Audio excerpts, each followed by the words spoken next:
Good afternoon, ladies and gentlemen. Finger Lakes Gaming and Racetrack proudly presents the flag of the United States of America.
And there they go. Frosty the Dragon, Deficit Hawk show pace. Here's Rico Capote from the inside, winning with honors up close. So too is One Summer Night and Macho Maya. It's a very compact group. Rico Capote, the expected speed, 3 parts of a length to Deficit Hawk. Frosty the Dragon's in the clear and he's up close. One Summer Night's in range. On the turn back, flanked by Winning with Honor. 2.5 for 3 off the lead. Tight spot for Winning with Honor. Then we'll go to Macho Maya. The race to the 3/8, Rico Capote, Deficit Hawk, and Frosty the Dragon. One Summer Night shares fourth with Winning with Honor. Macho Maya's 5 lengths off the lead. Deficit Hawk from between runners. Frosty the Dragon from his outside. Rico Capote staying there. Winning with Honors in the 2-path. One Summer Night has the rail. And at the tail of the field is Macho Maya. They turn for home. Frosty the Dragon and Deficit Hawk. Winning with Honor in the 2-path. Rico Capote, then One Summer Night and Macho Maya. Frosty the Dragon's the leader at the 8th pole. Winning with Honor up the inside. Deficit Hawk to the stand side. It's Frosty the Dragon. Winning with Honor up the inside. Frosty the Dragon and Winning with Honor. Winning with Honor and Frosty the Dragon, and it's tight. Frosty the Dragon are winning with honor. $7, the trifecta $80.25, and the dollar super $237.25. 6-5-4-7 in the opener. Second race is clear of change, and post time is in 23 minutes at 1:37.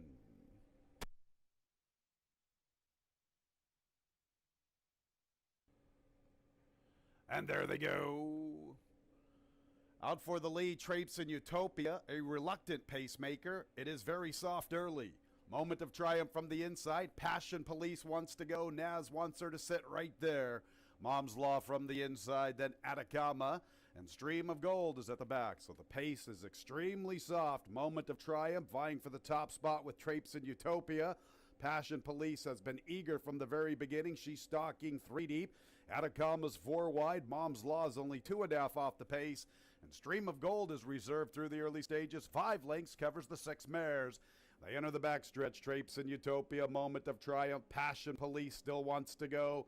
And she sits third from the outside. Atacama's the widest up the backstretch. Mom's Law's 3 lengths off the lead, and it's about 2.5 to Stream of Gold, trying to get a little closer from the back marker. Absolutely crawling. 26 seconds the opening quarter, 51 seconds for the half. Traipse in Utopia, Moment of Triumph. Passion Police presses 3 wide. Atacama's 4 deep at the 3/8, and she's 3 lengths off the lead. Mom's Law 4 lengths from the front at the mercy of the soft pace. And Stream of Gold, how's she going to win from there? The pace has been very soft throughout, and she's 8 off the lead. Moment of Triumph. Passion Police now finally trying to get up to the front. And here comes Mom's Law on the 4th spot. Traipse in Utopia staying on from between runners. Traipse in Utopia, Moment of Triumph. Passion Police now under left-handed urging. And Mom's Law has the 4th position. Moment of Triumph and Traipse in Utopia and Passion Police. And Mom's Law tries to pick up the pieces to the far outside. Traipse in Utopia, Moment of Triumph. Mom's Law, Passion Police. Traipse in Utopia, Mom's Law to the outside. Did the 11-year-old get up? If so, it's our $62 exacta, $57 trifecta, the dollar super, $409.50. 6-1 early double, $67.50. Race 3 will start our 20-cent jackpot pick 6 carryover just shy of 10,500. And there they go. Slow start for Top Hat Voyager. Analyze Your Luck is out for the lead inside of Curlin's New Moon. Zandy Lane third. Tell Me a Fooky Story has the fourth spot. Then Undeniable Temper, Gusty Wind from the rail, Dublin Ruckus in the two-path, and Top Hat Voyager is the early trailer. Analyze Your Luck will make the pace, about 2 lengths to the favorite Curlin's New Moon. Tell Me a Fooky Story's third, 4 lengths off the lead. About a length and a quarter back to Zandy Lane, another 2.5 to Gusty Wind, Dublin Ruckus, Undeniable Temper 3 deep, Top Hat Voyager 4 wide, entering the backstretch. 24 4/5, Analyze Your Luck and Oscar Gomez make the pace to the 5/8, 2 lengths.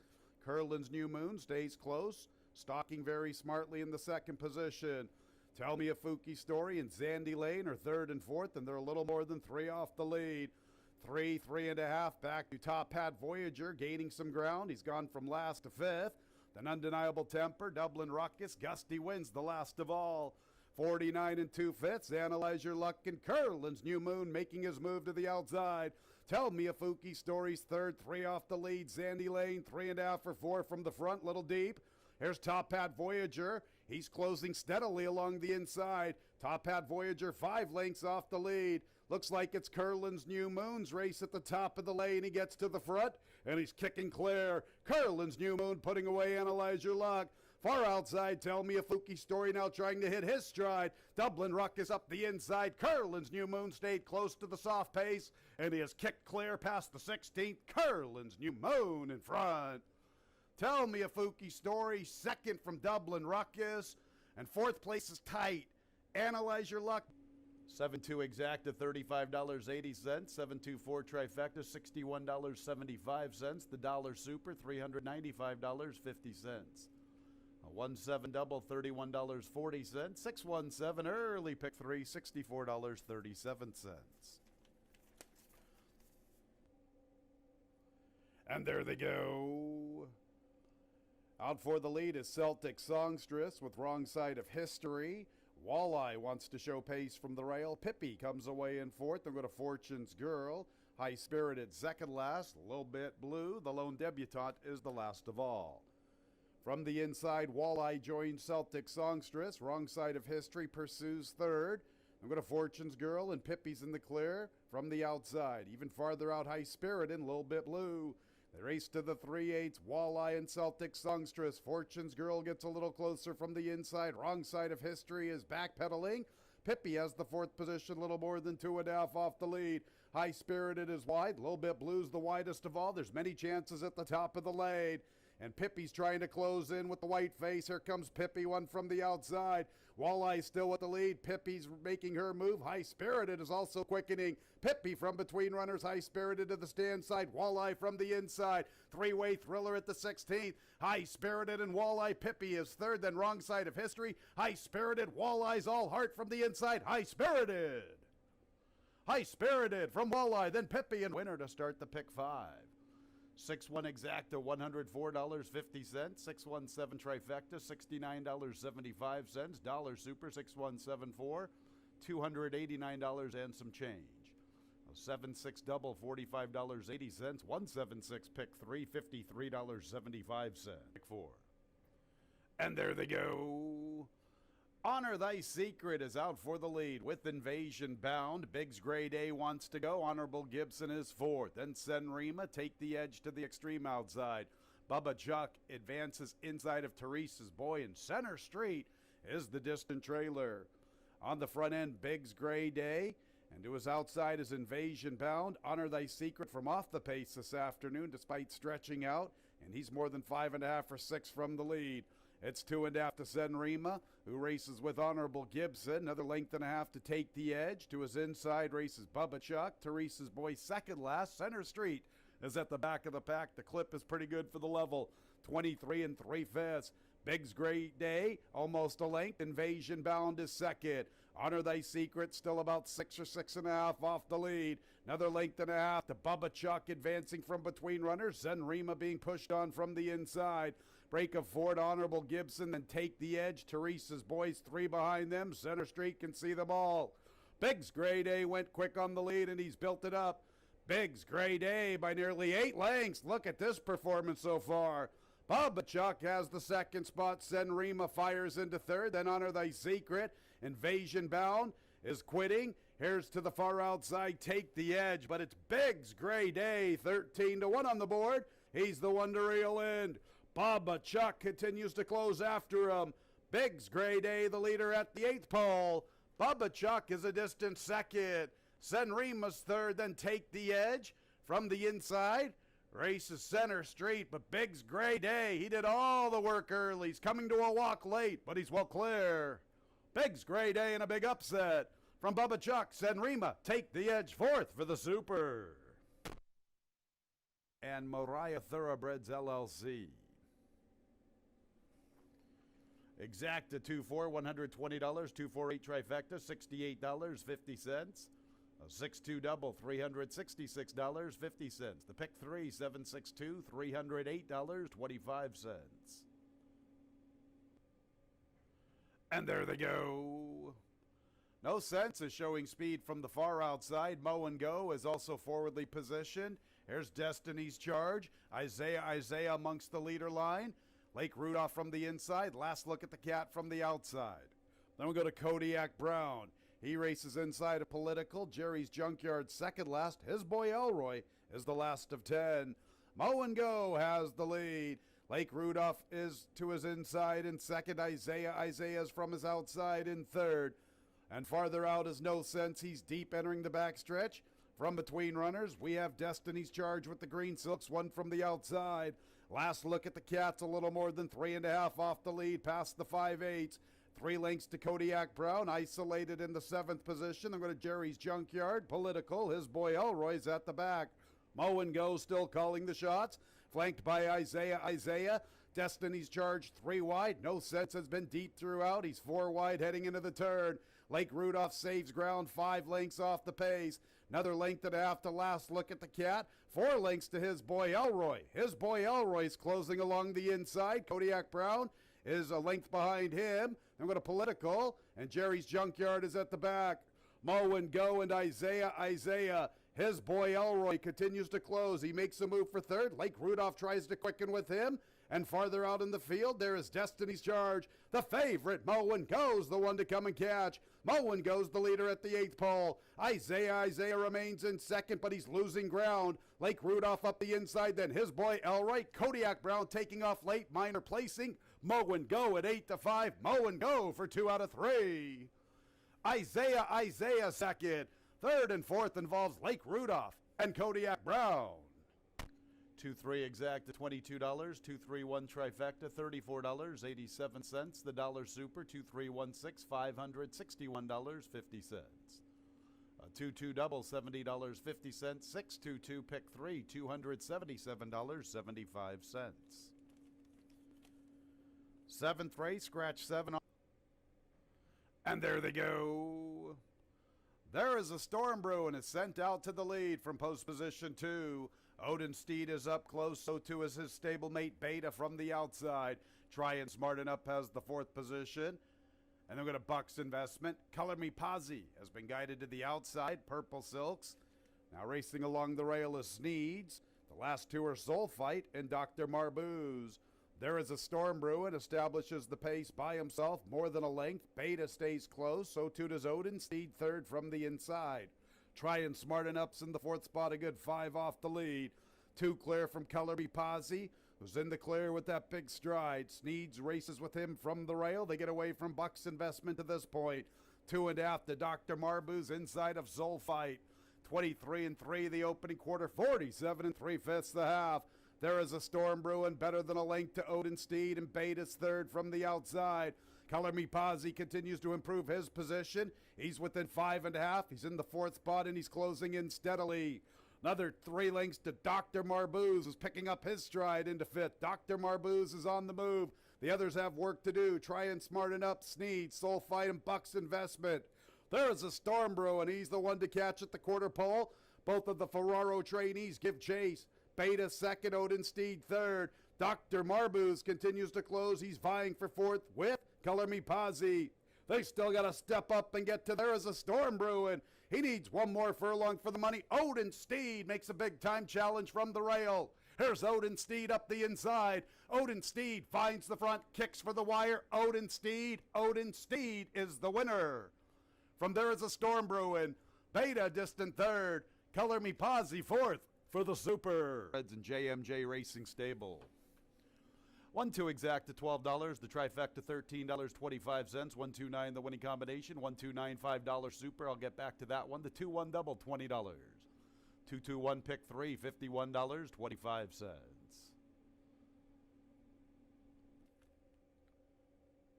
And there they go in the Tuesday nightcap, and Rally Cap comes away in last. So that's going to favor Showmanship, who looks to clear over. Silver Duke is second. Tap, tap, tap makes a move for that spot. Far From Awesome is fourth. Here's Rally Cap trying to rush up and overcome the slow start. Mrs. Robin E. looking for 3 in a row is 5.5 off the pace, and Forecaster has 6 defined heading into the turn. And Showmanship has taken full advantage of the slow start for Rally Cap. Showmanship 3 parts of a length. Rally Cap tries to get on level terms. And racing in third is Silver Duke, and he's progressing along the inside. Mrs. Robin E. finds his stride. Tap, tap, tap, back pedals and go to Forecaster. Looks like no carryover as Far From Awesome is struggling at the back. And Showmanship's the one to beat in the nightcap. Showmanship discouraging the bid from Rally Cap. How could Rally Cap overcome that slow start? Far outside, Mrs. Robin E. Ray Lou Gutierrez asking Showmanship to get this one to the winner's circle, and Showmanship is responding. Ray Lou with the late double. Showmanship gate to wire in the nightcap. From Mrs. Robin E. Forecaster third, maybe Far From Awesome. The Ray Lou late double, $18.40. 219 late pick 3, $17.62. 5 out of 5 in the pick 5, $3,824.75. And look at the pick 6. Somebody took it down, $19,000.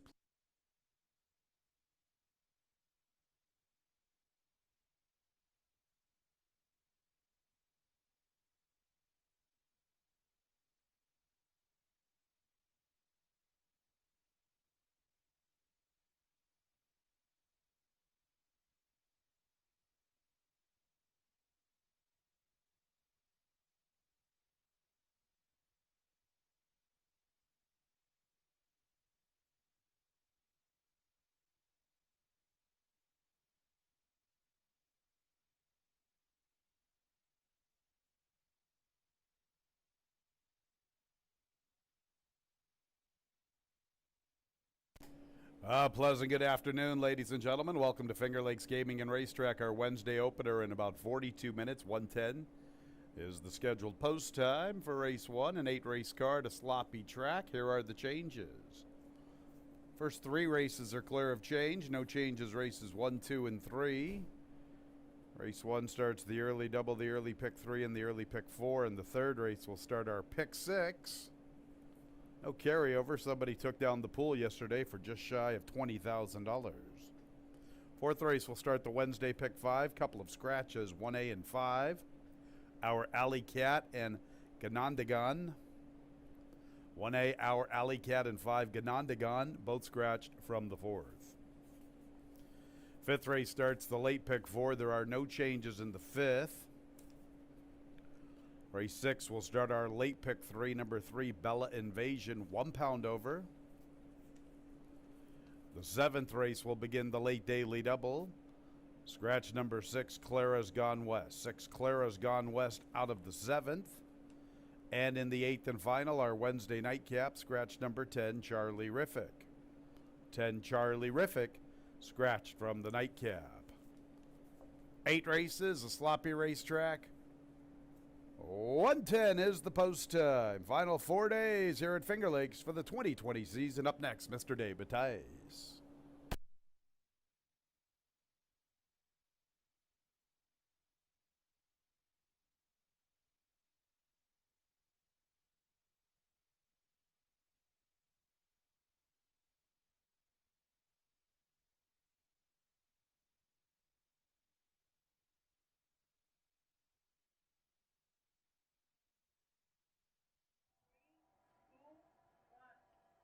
I'm David Tice here at Finger Lakes Gaming and Racetrack.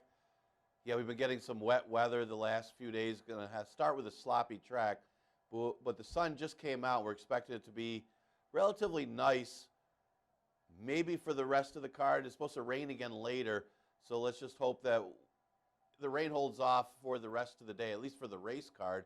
We got 8 races on today's card, and yeah, yesterday, how about the payouts yesterday, especially in the jackpot pick 6? Congratulations to that one winner of the pick 6. You had to have that unique ticket to get the jackpot. Somebody hit for $19,000. You say, wow, that's must have been a crazy day or something. 3 of the 6 winners were post-time favorites. The other one, showmanship in the last race, was one you had to use, was 2-1. So you had 3 favorites. You had Curlin's New Moon, Odin Steed, Mow and Go. Showmanship at 2-1, second or third choice. There's 3 of them getting bet in there. So you're thinking, why did that pick 6 pay so good? And the pick 5 paid over $3,000 too. Well, I think we can thank Rachel Sells and Joel Saunier and Nurka Huertas for their winner. It was a Biggs Gray day. Not only won at a big price, but won easily, got to the lead and won by over 6 lengths. That's what blew up the pick 6. I mean, you also had the other winner was High Spirited, a $17 winner. So, you know, the all buttons and spreading in those races at 20-cent wagers, 50-cent wagers, that's the way to go. Because if you could have played a couple singles, maybe you singled Odin Steed, Mow and Go, maybe you like showmanship in the last, then coming up with the other 2 or 3 winners, you know, you just got to spread out. I mean, I didn't, believe me, Big's great day I didn't like. I mean, you have to figure, yeah, it's the inside speed, but you have that Kathleen Babcock horse who didn't really send and go to the front. But that horse did some fast fractions. Really tough horse to come up with. But that's why they run the race, and that's why some of these payouts are pretty good. And somebody got that unique ticket of over $19,000. Congratulations. That will start over. Hopefully these last few days build that up a little bit. And remember, that last day of the pick 6, there's no carryover. That'll be Wednesday. We only got a week left of the season, 3 more days, well, 4 counting today. There'll be a mandatory payout, obviously, that last day of the season. Now, with 1 week left, as mentioned, we only run Monday, Tuesday, and Wednesday next week. We're going to load up the card, of course, the last day. They're drawing that today. But Monday, we have our last stakes race of the season, the $218,000 New York Breeders' Futurity. You know, you have the return of Thin White Duke, who won the Aspirant Stakes. One of the fillies that was in that 3-horse photo finish, and they ran faster than the boys. That was Blame It on Mary will be back, or is entered to be back. Then, of course, your flex play is always Sproles, right? I mean, but that happens on Monday. The New York Breeders' Futurity, remember, over $218,000 is the purse for that one. Man, it's 1 week left, and congratulations. Oh, that's a good hit. All right, Kevin Navarro still sitting on his 500th win. Looks like he's got a good shot to do it here in the first race. Remember, sloppy racetrack. We'll see if it dries out any during the day. The rain's supposed to hold off. The sun's out right now. City Bird Flying. Well, there's positives and negatives to City Bird Flying. The obvious negative is she had no excuse last time. She went 51 and 116 alone on the lead. You're supposed to win, but it might have been just a better horse, Molly's Nighthawk, that was 3-5 in there, that won the race. And that's the case. I mean, Molly's Nighthawk runs later today against winners. Other than that, no excuse. I mean, it's just, did she still run a better race than Miss Ross? Kind of how you have to look at it, because, you know, Miss Ross did close some ground on that 51 and 116. Let's take Molly's Nighthawk out of the equation. She's not in this race. Did Miss Ross closing on those fractions a little bit, even though she didn't get to her, did she run the better race? Well, it was still a few lengths between the two of them, so I'm going to lean towards City Bird Fly. I don't think she's going to get the lead today. I think the 2-horse, You Are the Lucky One, will probably be on the lead, that she's going to sit second, unless somehow they go 51 again. Wouldn't surprise me. But Miss Ross actually did run a good race. Remember, they went slow fractions, 51 and 116. Molly's Nighthawk was much the best. And she made a move. She was inside and then went way outside, made the move, and didn't run bad. Her previous race, she did finish third, and she was overmatched in that race. That was her first race over the track. So she's a definite threat in here. Mentioned, you are the lucky one. I mean, this isn't the strongest of fields. This one shows absolutely nothing, right? Well, one thing you say, she's the speed in a race that some of these horses don't really want to pass late. So I guess the horse could be a little bit dangerous. So most of her races are at Charlestown. Her first career start was her best race, where she finished third. She does have some route breeding. She's never gone long before. It's still questionable whether she could go long. I mean, this is a horse that's going to last a while in the lead, or you may find her about 20 or 30 lengths out of it at the end. But at 100 to 1 last time for 5,000 at Finger Lakes, she may be 5 or 6 to 1 here, maybe a little higher. And she's dangerous because she's the speed. I'll use the 3 Flying Pleasantly in there as well. She comes out of the same race. I mean, she obviously didn't run as good as Miss Ross, finishing behind her. And she finished behind City Bird Flying in the race before, but she did have a bad start in that race. There's some excuses for this horse. Her best race was a second behind La Rubia, who runs later today. So she's got some upside in some of her races against this soft field that if City Bird Flying doesn't have it, I mean, this is another one you could consider. It's not one you can fall in love with. I mean, City Bird Flying is going to be a heavy favorite, and you can't really love the horse after she set those slow fractions, and she still didn't win. Granted, she got beat by a better horse, but that's the way it looks in here. And it looks like the 2 is going to have the lead. The 5's probably going to be sitting right off of the 2. So if the 2 does stop early, she might be able to make a move and open up on the rest of them before they get going. That could be the advantage that City Bird Flying could have in here. I'm going to go with a 5-1, 2-3. Good luck to Kevin Navarro. Second race, an allowance event. This for fillies and mares. Never won 2 state bred, going a distance of 1.70 miles. Going to take a little bit of a shot at a price in here. I mean, Double or Nothing's going pretty good. Likes an off track. She's playable. Mom Meatloaf, yeah, you could use the horse. She's been long before. She did all right. But I'm looking at Little Song. Did she need that race over the track last time? And it was a sprint. And you got to think, the answer's got to be yes. Whether she needs another one or not is the question here. She was running in New York at Aqueduct. She won a 1 other than allowance at Aqueduct going a mile. That race is good enough to beat these. Definitely good enough to beat these. Then she tried a real good group of winners going a mile in her next start, and she didn't get embarrassed. I mean, she finished 4th in that race. Now, it was a bad race last time, but again, off a layoff. It was a sprint, not her best distance. She just was never in it. I mean, she's a slow start, too. She's got 2 wins of her 4, 50% of her wins on and off track. It's kind of a reach a little bit because her last race isn't good. You're just kind of making an assumption that she needed it and she's going to be better going long. But if she runs back to that race in February, she's going to win. Now, you're coupled with Sister Alexa. You got 2 for the price of 1 here. And Sister Alexa has a look, too, winning a 3 lifetime. And it was a good 3 lifetime. I mean, Tax Me Not turned back in distance and won her next start. She won based probably more for her tactics of going to the front when nobody else would. But Sister Alexa did win, and it was a good effort. I mean, she plays. I think the 1A is stronger if she runs her race, but you do have 2 for the price of 1 here, and I think they got a shot. I'm going to, in 5 to 1 morning line, I'm going to go with Little Song. And I got 2 of them anyway. I guess Sister Alexa and Little Song. Good to have both of them, especially if one doesn't fire. The 2 is Double or Nothing. She's going really well for Carl Grusmark. She could go long. She could go short. She likes an off track. She's got 2 wins, a second and a third. She's never missed the board on and off track. And a good-looking victory last time in the 1 state bred. This is a little tougher today for Double or Nothing, but she also has been running good all year. I mean, you look way back, she ran second to Spin a Yard.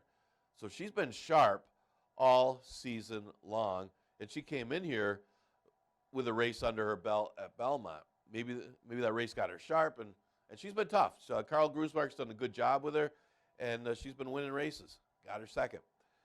Ma Meatloaf. Speaking of a sharp claim, how about Arcadio claiming this one? Ma Meatloaf. He's made some money for Arcadio and Angel Lopez, and not a bad effort last time, finishing third in a good field. Wasn't much speed in there, so she was up against it. It's not like she doesn't mind an off track. Now you might say, well, she's going long for the first time in a while since, well, this year. But she's got 3 starts going long. She's got a win and a third. Definitely some route breeding too. And the half of this one, Take It By Surprise, was good going long. That one finished third in a stakes race, one of the New York Stallion Series stakes, going long. So she's got the capability of going long, and she's going good right now. I'm going to use her third. And for fourth, I don't know what to do with Unparalleled because there's some speed in here. But if they let her go, like Hard Hat Diva let her go last time, she's going to win. I mean, it's hard to believe that she got beat by Stream of Gold the race before when she had that easy lead. But she did, but she might just be getting better now. So she's dangerous if she gets the lead. Now, there is other speed in here. I mean, Little Song's not going to be that far back. She's probably going to be out there, and Ma Meatloaf could stay close. So could Kateri Empire. I mean, they're not all of them go to the front end, though, that if this one is able to get out there like she did last time, she could be dangerous. We've seen it before from the Engelhart barn when they somehow end up alone on the lead. All right, well, we go to the third race, and we start to pick 6. We don't have that big carryover anymore, thanks to that one winner yesterday. Hope you enjoy your money. Or I hope you put it back in for the last 4 days. Might as well take a shot to double it. Anyway, hard to go against this entry. They don't have to win, but they both look solid that they both could win. They both could run 1-2. I mean, you got the class of Turco Bravo, who could be a millionaire by this time this one's done racing, the 11-year-old. Then he got Our Caravan, who's a true mud lover. And that one's going pretty good, beating these horses last time. So it's hard not to like both of them. Maybe Our Caravan, who finished behind Turco Bravo last time they faced in September 9th, could turn the tables on his stablemate because of the off track. Could happen. I mean, both of them have a shot in here. It's hard not to like the entry. But, like I said, they're not like lengths better than the rest of them, that if one or the other or both have a bad trip, you could see an upset chance. I mean, Mickey T's the speed. He's going to be out there as long as he can. Actually, he didn't do that badly last time in the slop. If speed's good, that one could last a while. That they all have something to run at. Well, the 4, what are you doing now? He's a true closer. He's got to hope that Mickey T comes back to him. And he did have some trouble late in that race. He always makes a good account of himself, whether it's for cheap for $5,000, whether it's in these starter allowance conditions, and whether it's a fast or off track. I'm not going to say that he really likes an off track, but he doesn't mind it. He still runs on it, okay on it, keeps his form. I'm going to use him second. What a catch. I think this horse is probably still better going short than long, but he's running okay. I mean, the numbers going long are as good as short. And one of these days he's going to get the right kind of trip. And one of the things with when you got a sprinter that's going long, you got to kind of make your move at the right time because he's going to have only one run when you're rating him just off the speed. And that's what he's going to do here. He's going to get a good trip. I mean, you got Mickey T as the speed of the race. He's probably going to be the one that's sitting second off of Mickey T. So if that one does stop, he could get the right kind of trip. That outside speed stalking trip has been really good this short season at Finger Lakes. And What a Catch is going to get that. And he did run second to Yankee Division a couple races back. He's just still a little bit questionable going long. But again, when you have these sprinters who are better going short than long, they can still win going long, but they have to have that right kind of trip where they have the one run. I'm going to use her third, though, here, just because I think he is going to get a nice trip in here right off of Mickey T. It's been a winning trip. Now, Horde likes an off track, and he woke up a little bit last time. As David Rivera's done a good job with this one. That was in the slop because he does like an off track. I mean, that's the big thing with Horde. He may be a step below a couple of these other ones, but we've seen him upset this style, especially when it's wet. And it's going to be wet still in the third. All right, fourth race. Scratch the 1A, our Alley Cat. We did have a scratch, a track condition scratch of Ganondagan. Yeah, I mean, this is a tricky read, but I'm looking at the off track on this horse and the class. Sigismund, I'm not going to be able to say that right. I might as well just say the 6 horse. This one has had 3 career starts, but again, it's much tougher. 2 of them on the turf. Problem is, of course, his worst race was on the dirt, but then again, that's an open maiden claimer at Churchill Downs when the top 3 finishers, a true key race, the top 3 finishers came back to win. So how good was that race he comes out of at Churchill, the only dirt race he was in? It's hard not to like him on class, even though he hasn't shown much with his form. We've seen Jeff Engelhart win with these type. And the other thing I looked up as far as the mud breeding, the half of this one was Leia's Dream, who was a true outstanding mud lover. 5 of 6 on and off track. That's an incredible record. 5 wins and 6 starts. Was a 10-time winner overall in 28 starts, but 5 wins in 6 starts, half of the career wins on and off track. That's the half of Sigismund, however you want to say it. I'm going to use this one on top, just on class and on breeding, mud breeding. The 3, not the norm, is kind of a good price in here. 5 to 1. I think the 4 is a little bit too short morning line at even money, but it does play, obviously. I mean, off the 3rd place finish last time. But not the norm was also a beaten favorite a couple races in a row before having trouble in his last start in that same race against Lorcan and Westworld. I mean, these horses have faced each other. It was a close finish last time. Not the norm was one of the favorites in that race. Had 3 straight seconds before having trouble last time. I don't know about the 6 furlongs. Seems like he's a little bit better going 5.5, but the right kind of trip should put this horse right there. Yeah, Westworld plays. I don't really give him that much of an excuse. I know it does say he checked, and he did. I mean, he didn't have the best trip, but he had a big chance to catch Lorcan late, and he didn't. I mean, he didn't even go by Lorcan, who was stopping, and it was Racing Raven who got by him. I mean, it was 3 horses on the line. He had a chance to win. So off of that race, it's hard to like him at even money, although you got to figure him to be right there. I just don't find that much of an excuse for him. Now, Lorcan's an interesting one because, I mean, he gave up a big lead in that 6 furlong race. That's a little concerning because he opened up after slow fractions, after putting away the other speed. Last race, I mean, he was inside, so that wasn't the place to be, and he ran okay. He ran a decent 3rd in there. I don't know about 6 furlongs for Lorcan, but, I mean, the horse is right there. He was running for 40s before that. It's hard not to use him. Same thing with Legend of Bam. I got Lorcan and Legend of Bam about even in here. Legend of Bam I liked last time because he had the rough trip the race before. Even though he was wide, he should have run better than what he did, though. I'm going to go with the 6-3, 4-2 in a pretty open 4th race. I mean, the way it looks, even money on this horse, everybody else is a big shot. I think it's a lot more competitive in that 4th race than the line suggests. The 5th race, a 5,000 claimer, never won 3 condition for fillies and mares, going a distance of 1.70 miles. Again, I'm going to take the 2 for the price of 1, but mainly because of the 1 I'm going to win. I mean, the class drop, I mean, this horse ran 2nd to If I Had a Chance on August 18th. Let's face it, if she repeats that race, she's going to win easily, and she was on a dead rail last time. So, I mean, it's hard not to like I'm going to win. I mean, the horse is going to be a heavy, heavy favorite, but she's the horse to beat off of the class drop. Royal Bonnie Legacy could be the biggest threat because of the off track. Both her career wins were on the off, so she likes it. There's no doubt she likes it. She won 2 in a row when arriving here. She comes off a good 2nd place finish last time, only beaten 2 lengths, which against Chillin' with Friends, who's pretty good for that condition.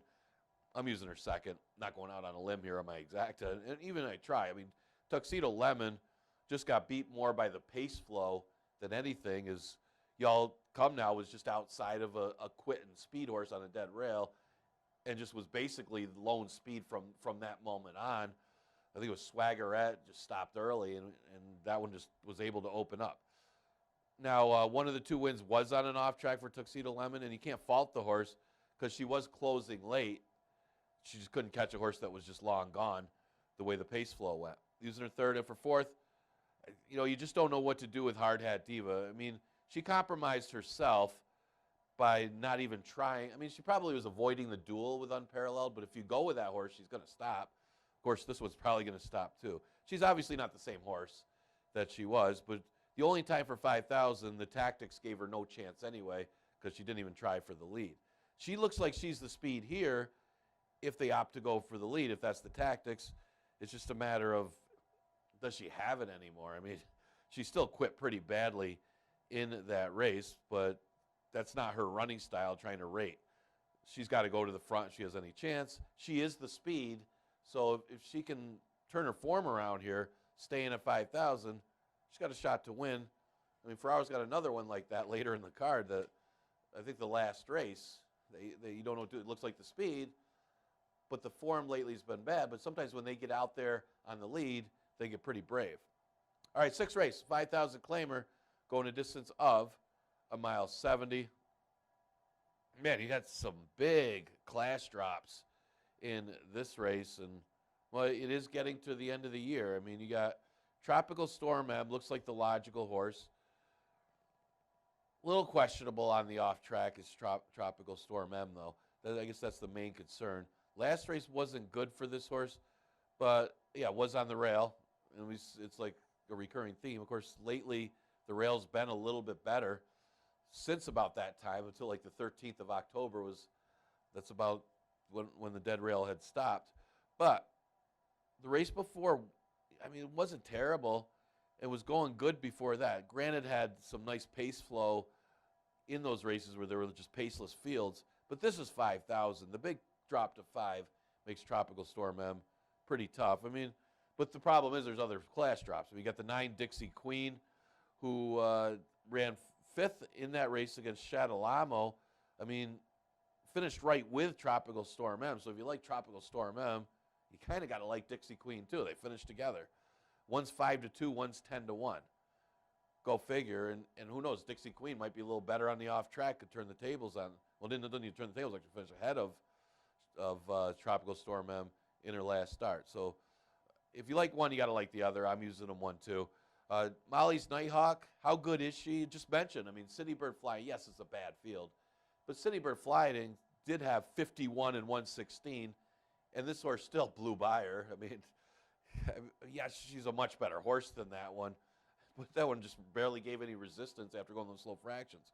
We'll see how good City Bird Flying is in the first race. I mean, if that one gets beat, then kind of a negative for Molly's Nighthawk. But if that one wins, then yeah, I mean, she still passed a horse that went 51 and 116. She could be even better than that. I'm going to use her third. And for fourth, yeah, Hey Easy. We want easy. This one came to Finger Lakes and just shockingly destroyed that field. I mean, you wouldn't see a horse win as effortlessly as Hey Easy did that time. Well, last time did have some trouble, but didn't fire at all. So which Hey Easy are we going to see today? I don't think too many people kind of follow that one. It's from a rap group. Seventh race, an allowance event. This for fillies and mares. Now winners of state bred going a distance of 6 furlongs. We scratched the 6. Clara's Gone West. I'm a little concerned about 6 furlongs. I was actually going to pick against this horse with Clara's Gone West in the race. But with Clara's Gone West gone, she only has to worry about Little Big Risk, and I don't think that horse is as fast as Comfortable Cat, and she's outside of Comfortable Cat that she might just not go there. I mean, Comfortable Cat is faster anyway. I mean, this horse does some quick fractions. Now, if she has to go that quick, 21 and 4 or faster, she's not going to win going 6 furlongs. But if Little Big Risk doesn't really just go after her, and she does like 22 and 1, Comfortable Cat, I know it's 6 furlongs, I think she might be able to get there, depending on how this track is playing today. And that's the key to the race. How much pressure is she going to get from Little Big Risk, if any? Because 6 furlongs seems to be a little more of a problem for Comfortable Cat, especially when there's pressure in the race, because she's only 1 for 14 going 3/4. She's very fast though. And at 5.5, I wouldn't even think twice. I would have put this horse on top. 5.5. Even with Claire's Gone West in the race, I would have put this horse on top at 5.5. 6 furlongs.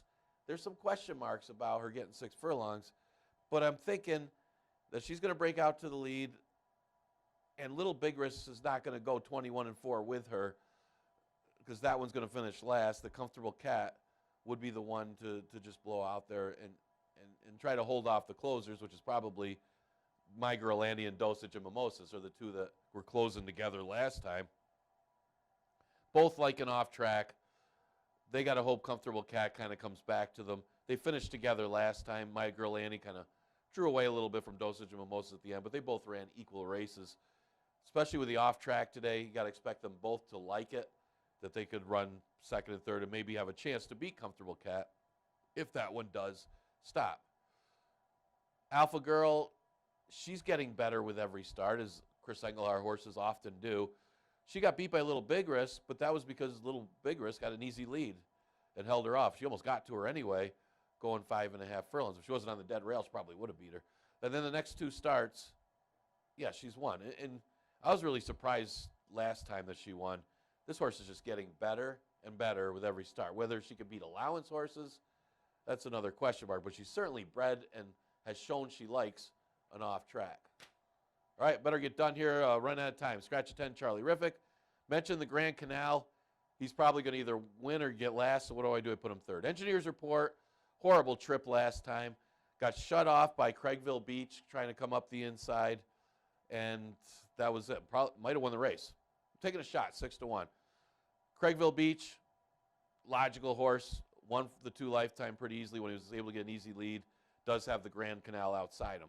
And for fourth, my long shot, Sky Writing, who should step up on the off track and should like the distance. Again, scratch a 10. Charlie Riffick out of that race. I'm out of time today. Hope you enjoy this Wednesday card. Only 1 week left, basically 3 more days of live racing in the 2020 season. Monday, our next live racing day, we have the New York Breeders' Futurity, biggest stakes race of the season, $218,000. Monday's first race post time is at 1:10. We'll see you then.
Race 1, fillies and mares, 3-year-olds and up, maiden claimers, 5,000 the level, 1 mile and 70 yards the distance. Here they are. Number 1, Miss Ross, Nazario Alvarado. Number 2, You Are the Lucky One, Jose Baez. 3 is Flying Pleasantly with Joel Cruz. 4 is Berlin Waltz. Joel Zonier has the assignment.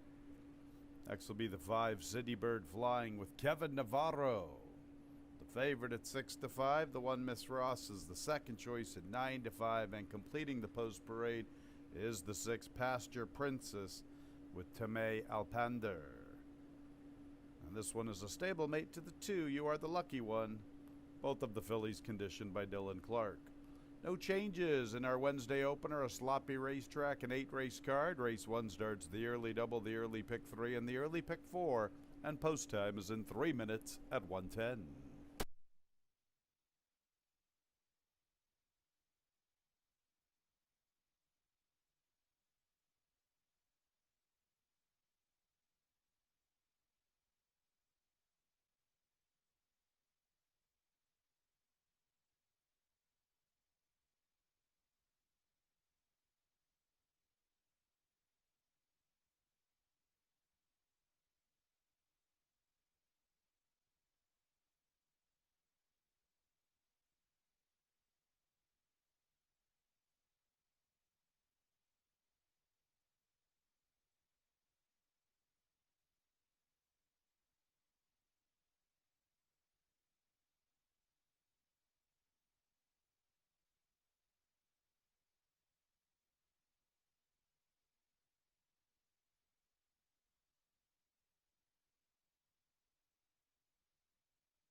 The fillies and mares are approaching the starting gate.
It's post time for the Wednesday opener. 6-5, number 1, Miss Ross. 3-2, number 5, City Bird Flying.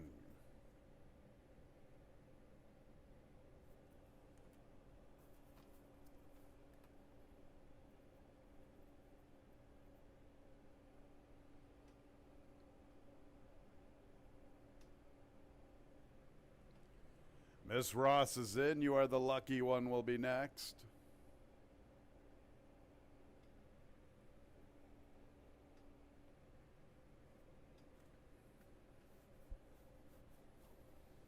Quite a wagering battle between Miss Ross and City Bird Flying. Miss Ross 6-5, City Bird Flying 7-5.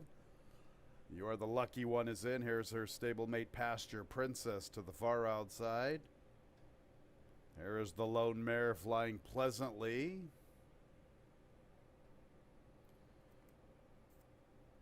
The most experienced maiden in the field, making her 35th career start. Here's Berlin Waltz and City Bird Flying to the outside. City Bird Flying 7-5, Miss Ross 8-5, ready for the Wednesday opener. And there they go. Miss Ross had a tough beginning. She hopped at the start, and she's a distant last. You Are the Lucky One is sent to the lead from Berlin Waltz. City Bird Flying is third. Pasture Princess has the fourth position.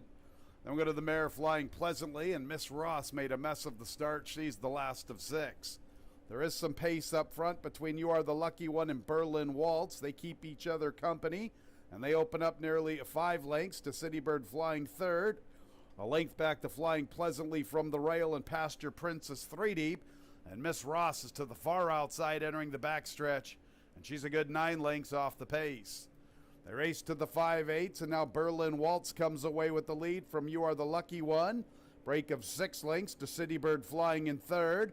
Length and a half to Flying Pleasantly. Miss Ross from the outside. Pasture Princess struggling at the back. So it is Berlin Waltz getting away from You Are the Lucky One. Now here comes City Bird Flying and Miss Ross. Miss Ross is still running a pretty good one despite blowing the start. And Flying Pleasantly's in the race heading into the turn. She's only 2.5 off the lead. The Clark fillies are really struggling. They race to the midway point of the turn, and here's Miss Ross to the outside of City Bird Flying, and Miss Ross has come away with the lead. City Bird Flying is second. Flying Pleasantly, the most experienced maiden, still trying to close in. Miss Ross is deep at the quarter pole. Miss Ross deep at the top of the lane. To her inside, Flying Pleasantly. City Bird Flying stays there. There's a furlong to travel. Miss Ross trying to overcome the start. Flying Pleasantly, the mare to the outside, the most experienced maiden in the opener, trying to get Miss Ross inside the final 16th. And here's Flying Pleasantly up to get the win. Flying Pleasantly from Miss Ross. Poor Miss Ross, she was probably the best today. Then City Bird Flying, and Pasture Princess is into fourth.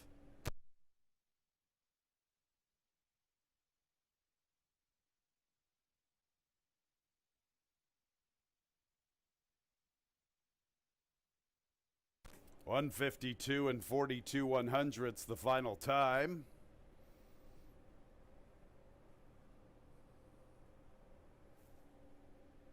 Number 3, Flying Pleasantly, in her 35th career start, is going to the winner's circle. Tough beat for the runner-up 1, Miss Ross. Third place 5, City Bird Flying. Fourth place 6, Pasture Princess. Make sure to hold all tickets.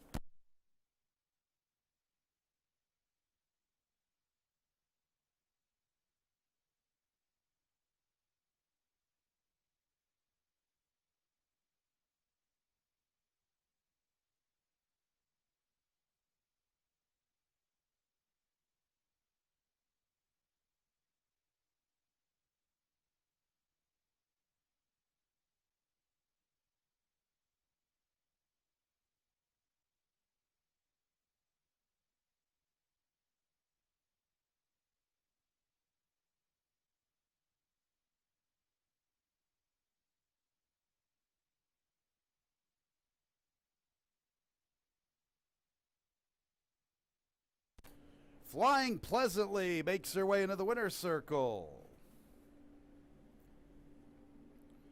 A 6-year-old bay mare by Pleasantly Perfect out of the dam Polka Dot.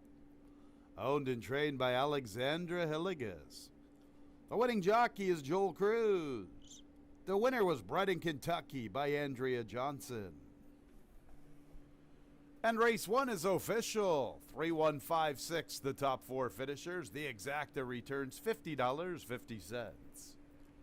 The trifecta, $17.62. The dollar super, $180.75. Second race is clear of change. A field of 7 with 6 wagering interests. Race 2 is in 21 minutes at 1:37.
In the paddock for race number 2. Well, maybe not the fastest of times, but flying pleasantly, able to get the victory in the first race. That was Joel Cruz for owner-trainer Alexandra Hildegast to start off the card. Second race is an allowance event going a distance of a mile 70. This for fillies and mares, which have not won 2 state bred races. And looking at the board right now, the current favorite is the 2 Dublin or Nothing. No surprise, this horse is going pretty good this year and doesn't mind an off track. Actually, 2 of the 4 career wins for Double or Nothing have been performed when there's some moisture in the track. One of the recent wins was on a good racetrack back on July 29th, and does come off a win against Easier going long last time. And it was a decent field, even though it was the 1 state bred, that she was able to get up and win. So obviously doesn't mind off track. Very sharp this year for Grusmark. It's a logical horse, and she's at odds of 3-2. The entry right now, you got Sister Alexa and Little Song are currently at odds of 2-1. You got Sister Alexa coming off a victory in a 3 lifetime condition. Now moving to this 2 state bred. I think was still eligible for the 1 state bred, but she certainly has a look to her off of that victory at odds of 10-1. Tax Me Not came out of that race to a win, but Little Song probably the stronger of the 2, as Tax Me Not, I mentioned a Little Song got beat pretty badly in her last start, but that was a sprint, and that was her first start since February. If you go back to the form of this horse, back over the winter at Aqueduct and Penn National, would beat these, and that's the big question mark.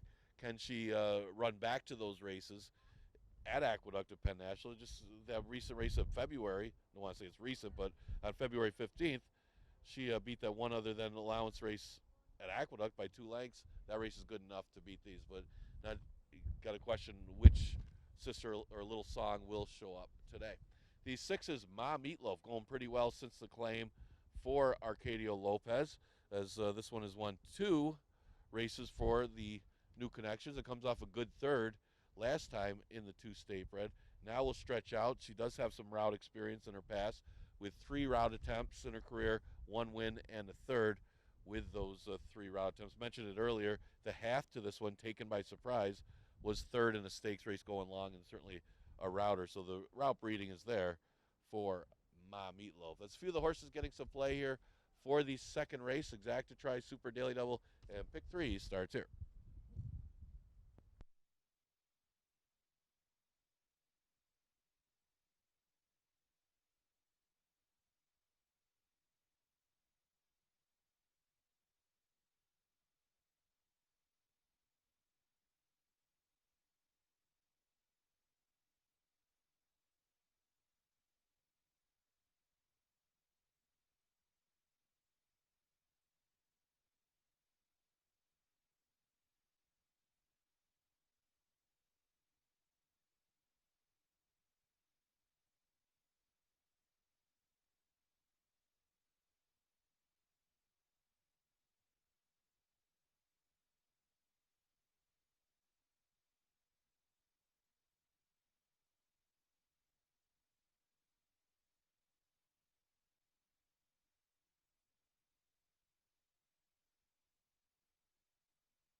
Ladies and gentlemen, turn your programs to race 6. Here's a late scratch being announced for the first time. Race 6, late scratch number 5, Hey Easy. In race 6, there is a late scratch number 5, Hey Easy. Fans, a little bit of a delay before the start of race 2. Our maintenance crew is in the process of working on the racetrack. The tractors are taking an extra spin. Going to cause a little bit of a delay before race 2.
Second race, New York breds, fillies and mares, 3-year-olds and up. Second state bred allowance condition, our Wednesday featured event, 1 mile and 70 yards. No changes. Here's the group. Number 1 is Sister Alexa, Raylu Gutierrez. Stablemate 1A, Little Zong and Andy Hernandez. 2-1 for the Ralphie D duo. 2 is Dublin or Nothing with Tammy Permarini, the current favorite at 8-5. Next will be number 3, Unparalleled, with John Davila Jr. She's 5-2 in the wagering. 4 is Awfully Irish with Oscar Gomez. Next will be the 5, Kateri Empire with Rudy Ignacio. And the 6 is Ma Meatloaf, Joel Cruz looking to sweep the early double. 1:44 is the new post time, race 2, couple of minutes away.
It's post time for the second race, our Wednesday featured event. Field of 7 with 6 wagering interest, 9-5. Number 2, Dublin or Nothing. It's been a big year for Dublin or Nothing. 6 starts with 3 wins and 2 seconds. She is looking for 3 in a row, and she is a slight favorite at 9-5. It's a pretty wide open Wednesday feature. The Ralphie D duo for Gumster Stable, Sister Alexa and Little Zong are 2-1. Unparalleled, the 3 is 5-2. And 6, Ma Meatloaf has her share of supporters at 7-2.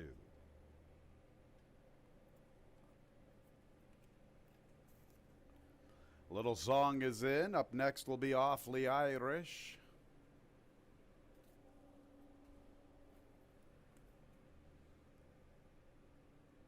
Here's Kateri Empire.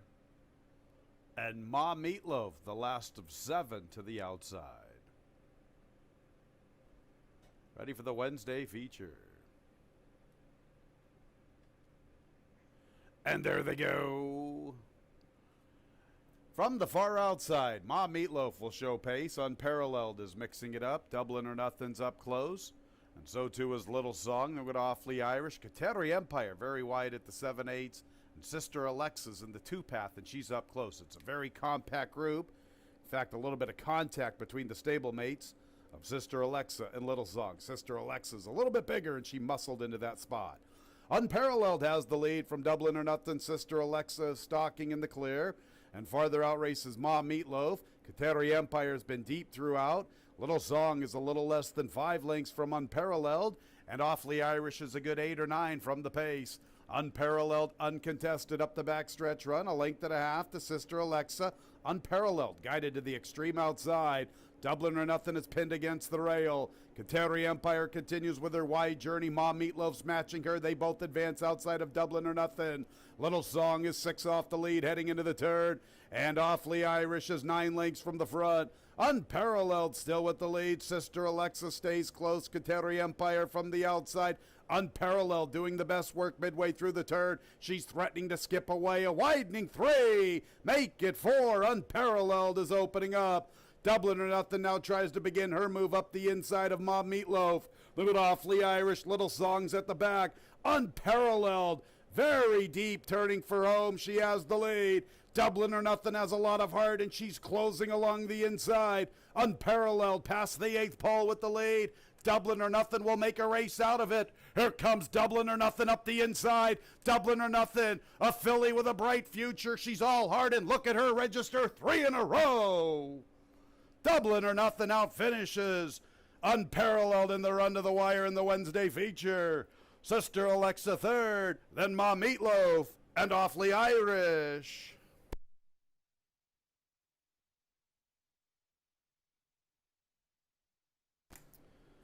What a horse race. What a filly this season. Dublin or Nothing. Boy, you had to like Unparalleled's chances at the quarter pole. She was a little deep entering the lane, and that gave Dublin or Nothing just enough hope to keep on fighting all the way to the wire. Dublin or Nothing and Unparalleled in the photo finish. Hold all tickets.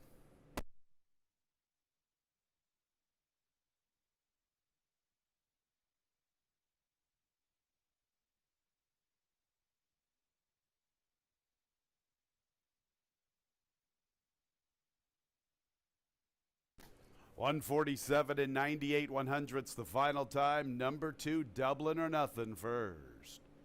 Second place, 3, Unparalleled. Third place, 1, Sister Alexa. Fourth place, 6, Ma Meatloaf.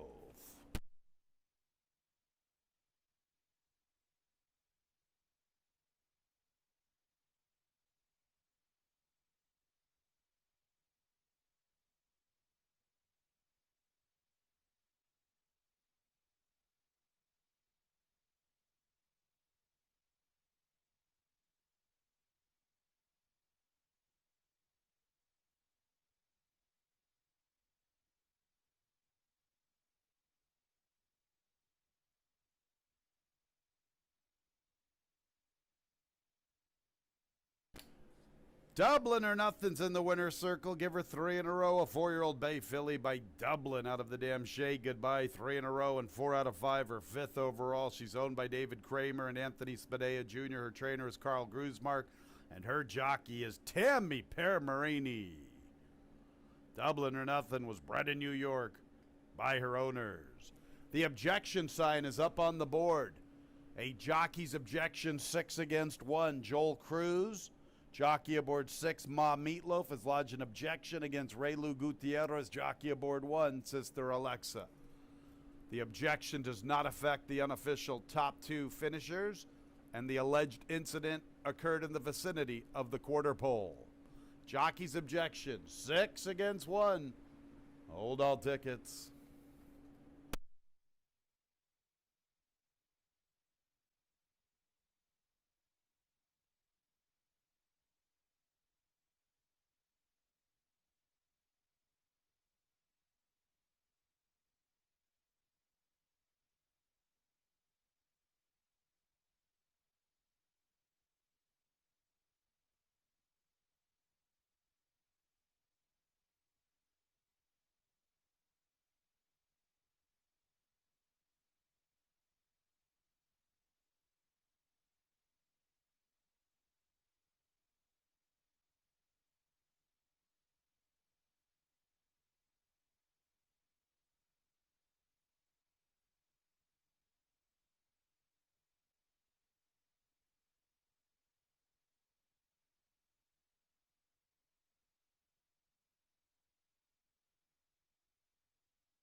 There will be no change to the order finish. Stewards felt the incident did not warrant a disqualification. No placings were affected.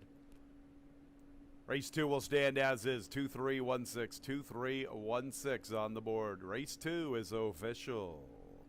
Exact to $18.80.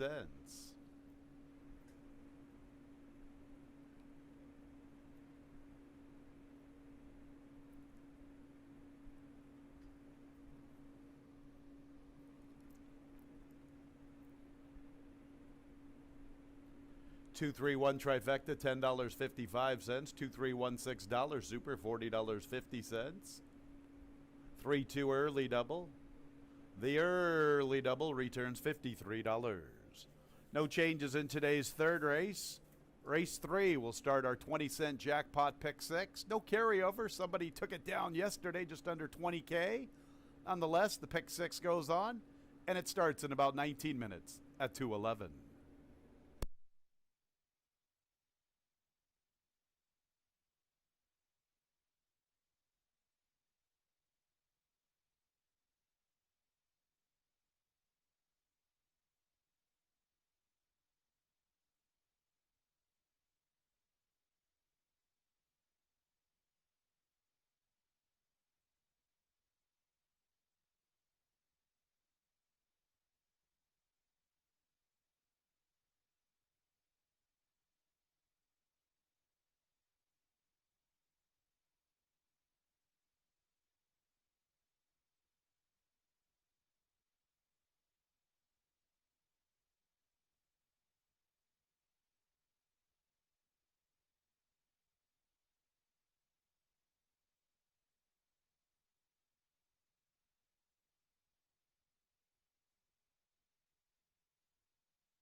Getting ready for the third. What a season Dublin or Nothing has had, as this horse has been no worse than second in the Finger Lakes starts this season. That was, I believe, the sixth start of the season for Dublin or Nothing, and that's 4 firsts and 2 seconds, as she was able to save ground. As looked like Unparalleled was had the race, was going on to victory, controlled the pace, but went a little bit too wide around the turn, and with Double or Nothing saving a little ground, was able to catch that rival. And this horse is just sharp right now and does like an off track. That's now 3 of her 5 career victories on off tracks. All right, third race, a 10,000 starter optional claimer, goes a distance of 1.70 miles. Current favorite is the entry of Our Caravan and Turco Bravo. You 2 for the price of 1, and both have a legitimate chance in here. Our Caravan steps up on an off track with 13 times in the money and 20 starts on the off.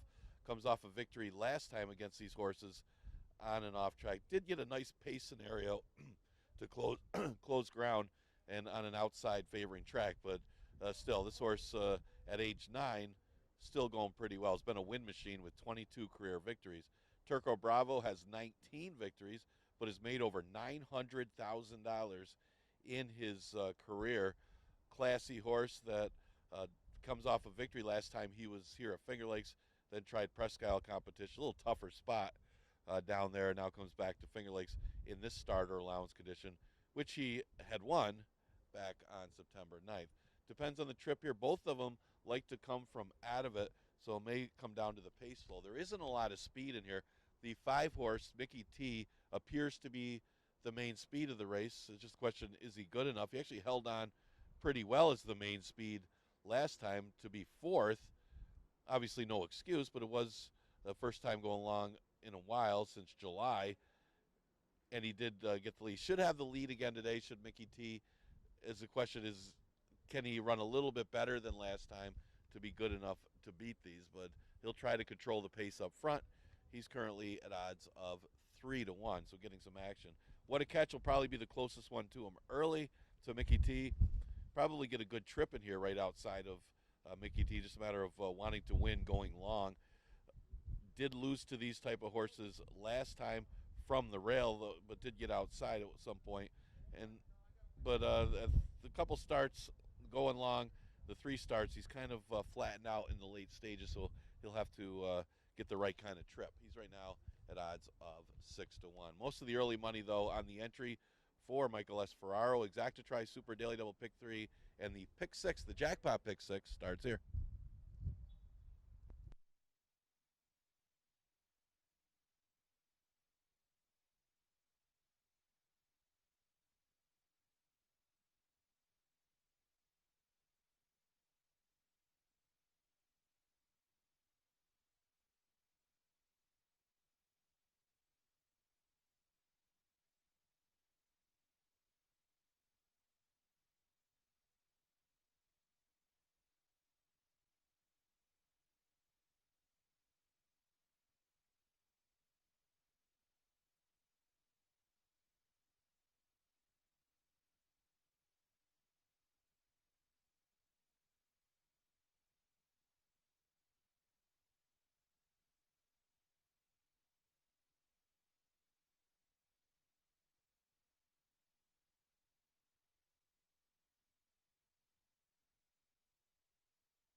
Race 3, starter allowance conditions, optional claiming tag of $10,000, 1 mile and 70 yards the distance, 3-year-olds and up.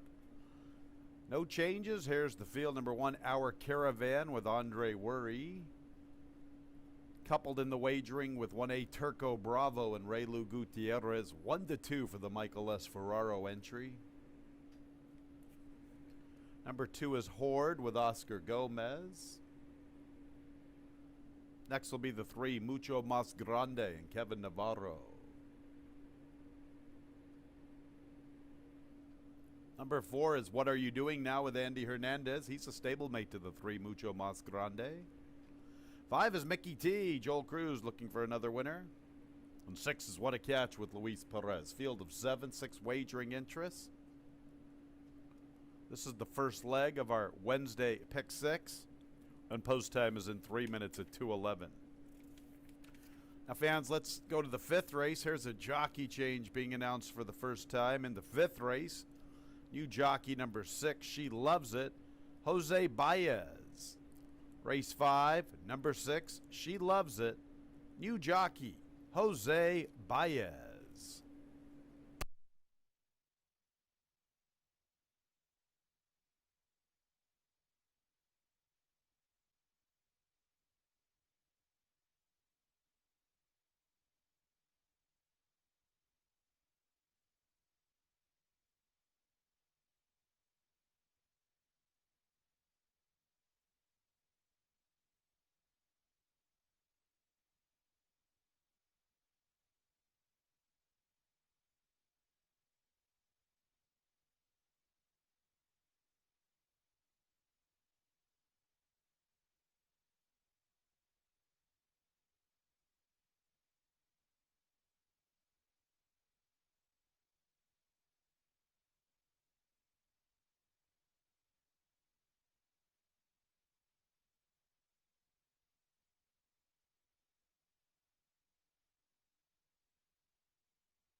Nearing the gate.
It's post time for the third race. Our Caravan, the first one in, part of the 4 to 5 favorite entry for Michael S. Ferraro, coupled in the wagering with Turco Bravo.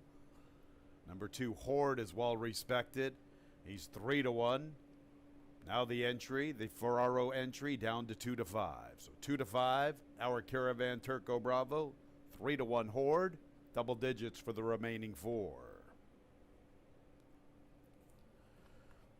Horde trying to turn the tables on both halves of the entry. Defeated on the 9th of September by Turco Bravo, and then recently on the 7th of October, Our Caravan got the best of him. There's Mickey T. Joel Cruz looking for a riding double. What a Catch will be the last one to load a field of 7 with 6 wagering interests. This is the first leg of our Wednesday Pick 6.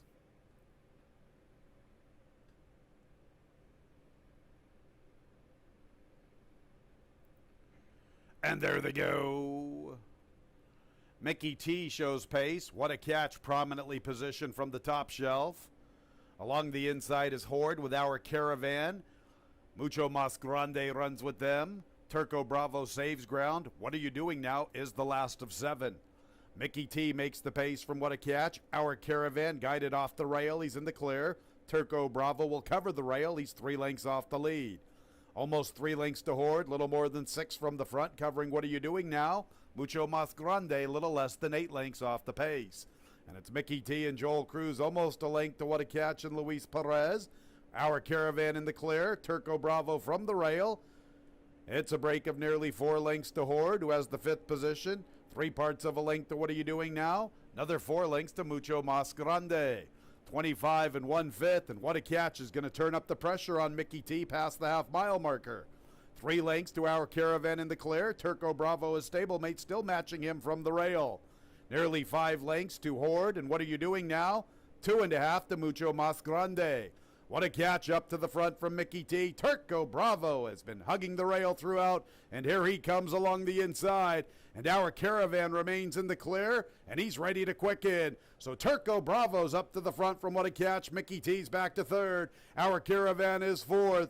And closing in from the back is What are you doing now? Then Mucho Mas Grande. Horde relegated to the rear. Turco Bravo with a great ground-saving journey. And he has scampered clear past the 8th pole. Stablemate Our Caravan tries to come and get him. Look at What are you doing now? And Mucho Mas Grande. But it's Turco Bravo. His 20th career victory. He gets the barn bragging rights from Our Caravan. What are you doing now? 3rd. He gets barn bragging rights over Mucho Mas Grande. 4th. What a Catch 5th for the Super.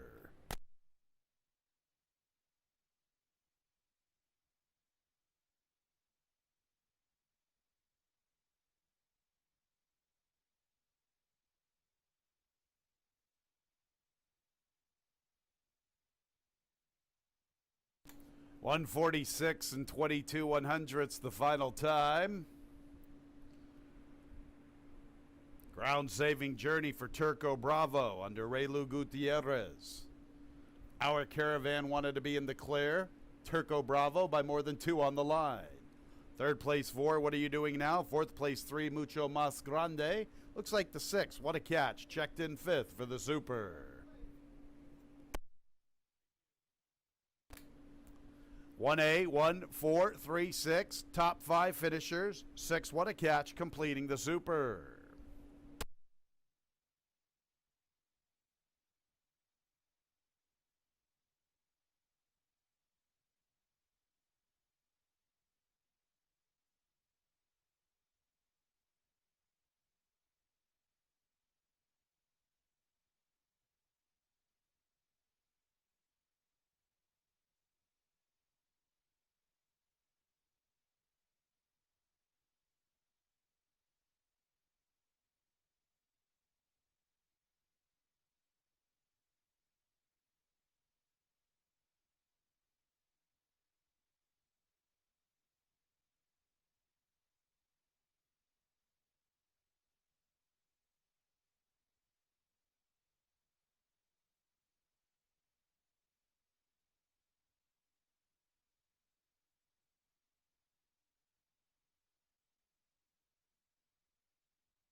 Turco Bravo is in the winner's circle, his 20th career victory. What a career. Over $910,000 in earnings. An 11-year-old chestnut gelding by Caesarean out of the damn Turkish Queen, owned and trained by Michael S. Ferraro, winning jockey Raylu Gutierrez. The winner was bred in Chile by Haras Carioca. A 1-4 exacta, $18.40.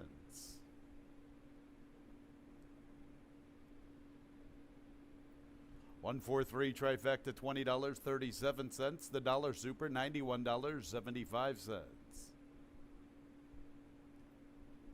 2-1 double, $6.80. 3-2-1 early pick 3, $28.62. On to the fourth race. Race 4 will start the Wednesday pick 5. Scratches 1A, Our Alley Cat, part of the entry. Also scratch the 5, Ganondagon.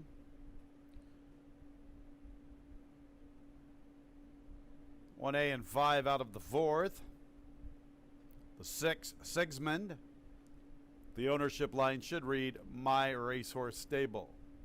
Omit Bruno De Giulio from the ownership line. Fourth race starting the pick 5. Post time in 19 minutes at 2:38.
All right, getting ready for race number 4 as things are getting a little bit darker here in Western New York as we're getting some cloud cover, some possibility of a storm coming. Just to be aware, we already got a sloppy racetrack to start off the day. But looking back at the third, what a classy horse as Ferraro does run 1-2, but Turco Bravo, just a win machine as well as our Caravan.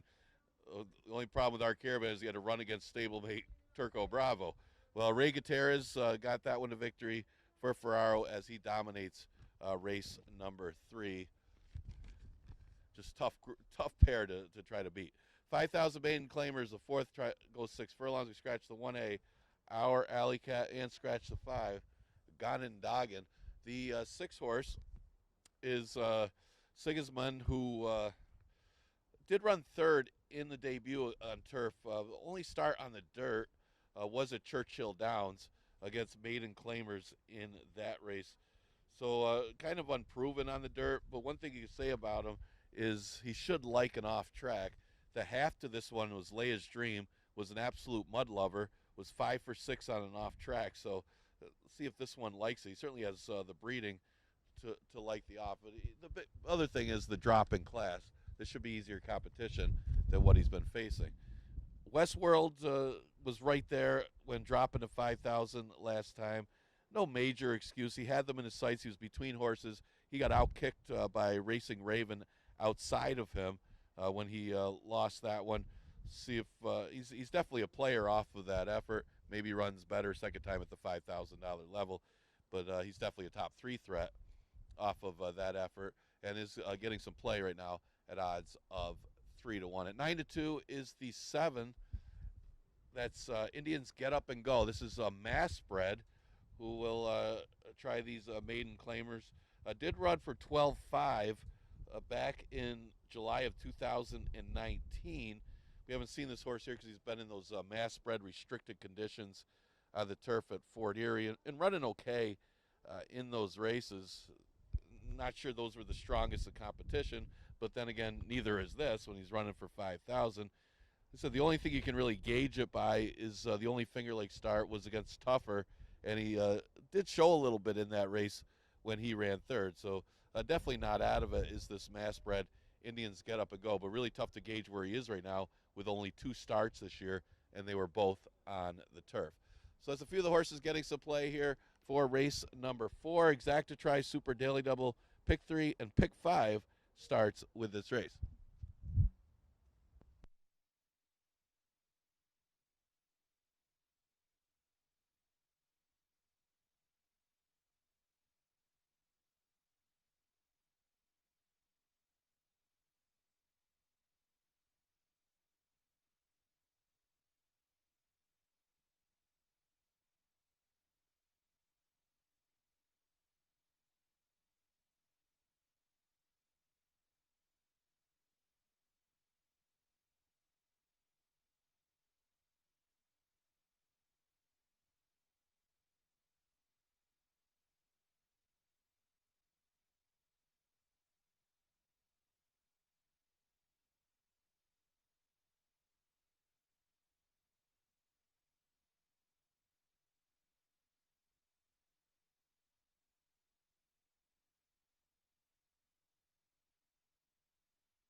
Coming out of the track for the fourth race, sprinting at 6 furlongs, 3-year-olds and up, maiden claimers, 5,000 the level, scratches 1A and 5, Our Alley Cat and Ganondagon. 6, Sigismund. The ownership line should read My Racehorse Stable. First leg of our Wednesday pick 5, and post time is in 4 minutes. We're calling for trainer Alexandra Hilligus. Please contact the Clerk of Scales. Alexandra Hilligus, please contact the Clerk of Scales. Here's the field for the fourth. 1 is Courageous Craft with Teme Alpander. The 2 is Lorcan, Emmanuel Di Diego. 3 is Not the Norm with Jeremiah Flores. 4 is Westworld, Luis Perez, the favorite at 8-5. We're going to skip ahead to the 7. Indians Get Up and Go with Oscar Gomez.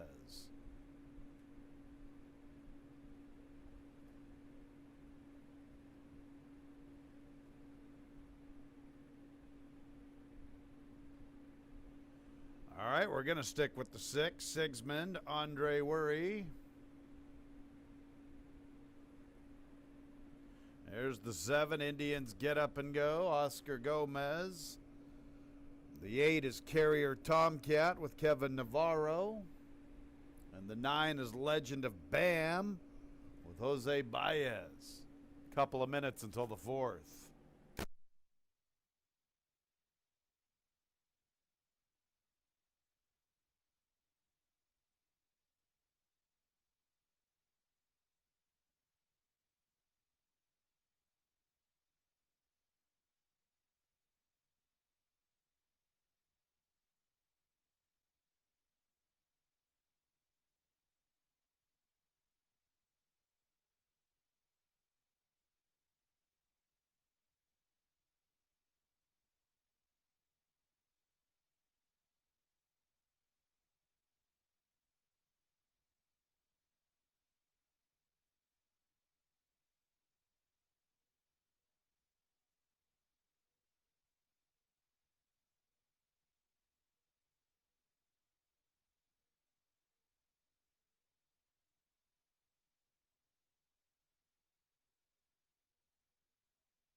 Nearing the gate.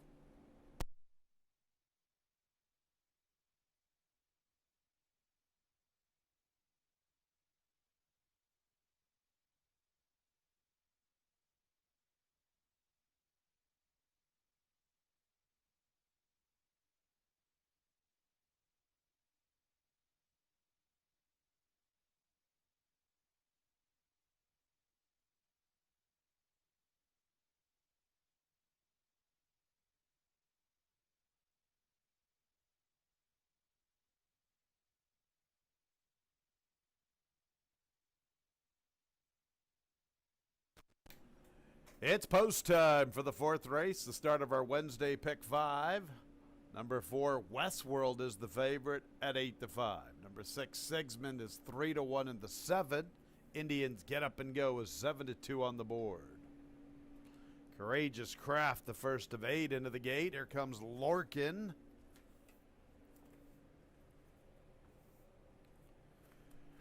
Not the Norm will be next. Decent price for Not the Norm at 8-1. Kind of a troubled trip recently when pinned against the rail. There's the favorite Westworld. There's the Kentucky Invader Sigismund. Next will be Indians Get Up and Go, a couple to load. Carrier Tomcat and Legend of Bam. Westworld at 8-5, Sigismund at 5-2. Indians Get Up and Go 4-1 on the board. Pick 5 time. And there they go. Indians Get Up and Go is out for the lead.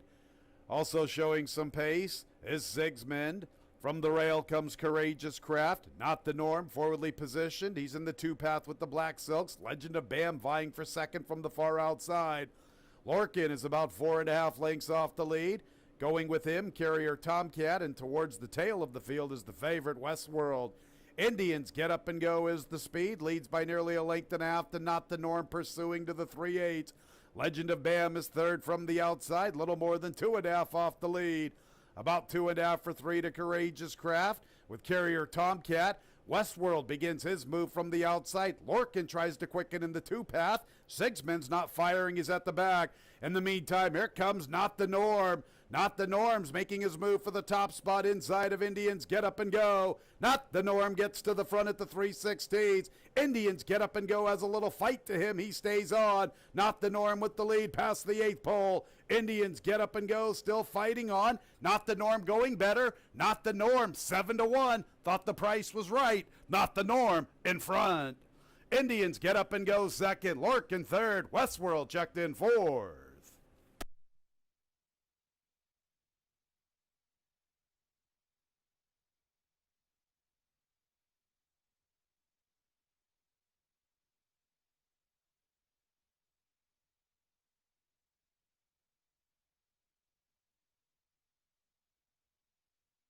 Number 3, Not the Norm, is the unofficial winner, 7-1 on the board. Second place, 7, Indians Get Up and Go. Photo sign is there for third and fourth. 1:13 and 95/100ths, the final running time.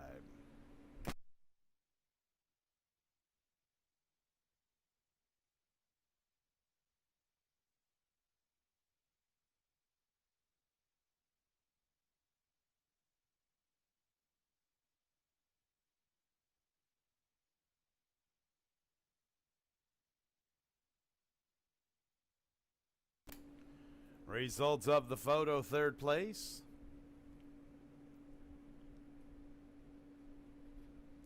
Third place, number 2, Lorcan. Fourth place, number 4, Westworld.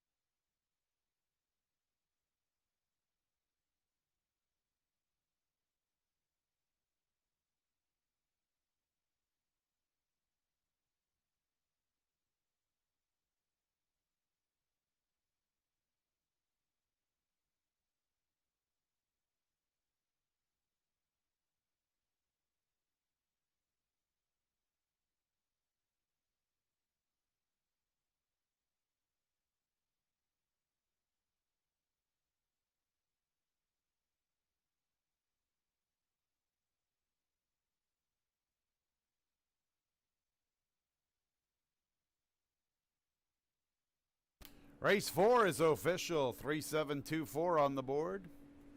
Not the Norm makes his way into the winner's circle, a 3-year-old chestnut gelding by Normandy Invasion out of the dam Two Hearts. Owned by Kathy Barraclaw. Winning trainer is Paul Barrow. Winning jockey Jeremiah Flores. The winner was bred in New York by Saratoga Glen Farm LLC along with Joseph Pacozzi.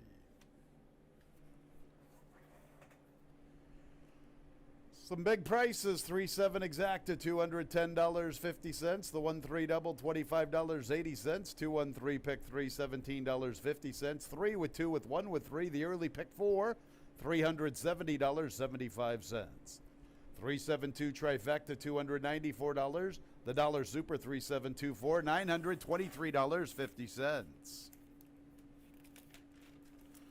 On to the fifth race.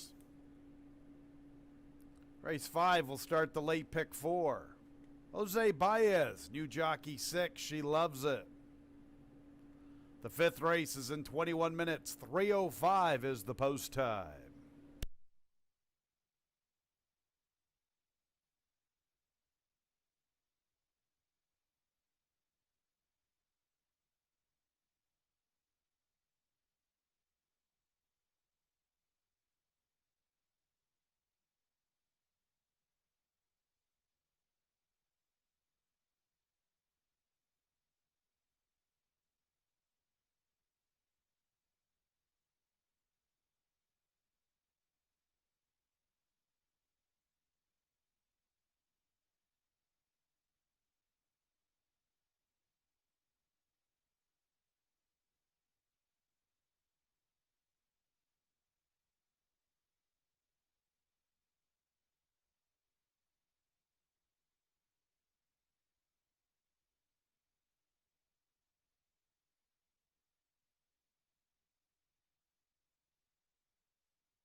Race 6, late scratch being announced for the first time. Race 6, late scratch 4, Lucky Dilly.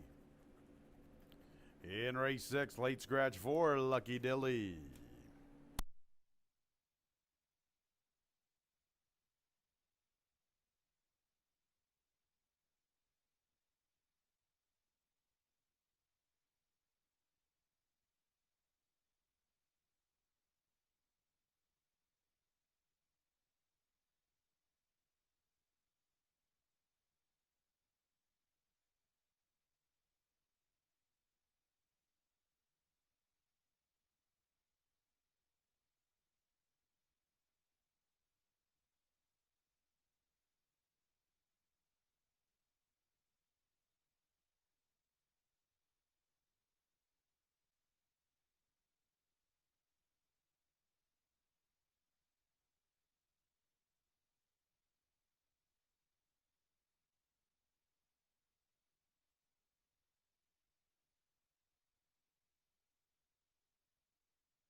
Getting ready for race number 5, getting a little bit of a drizzle now as the rain starting again in here in western New York. So track's not going to dry out today. We're going to get a sloppy track throughout the day. Well, fourth race didn't seem to bother, not the norm. Horse had trouble in his last start. Today, able to get a nice trip under Jeremiah's Flores and was able to get the victory. It was a beaten favorite a couple races in a row. Today, had a decent price attached to him, and he won the race and paid $17. That was Jeremiah's Flores guiding that one to victory. As we go to the fifth, a never won 3 condition that goes the distance of 1 mile and 70. The 3-horse Royal Bonnie Legacy getting some play.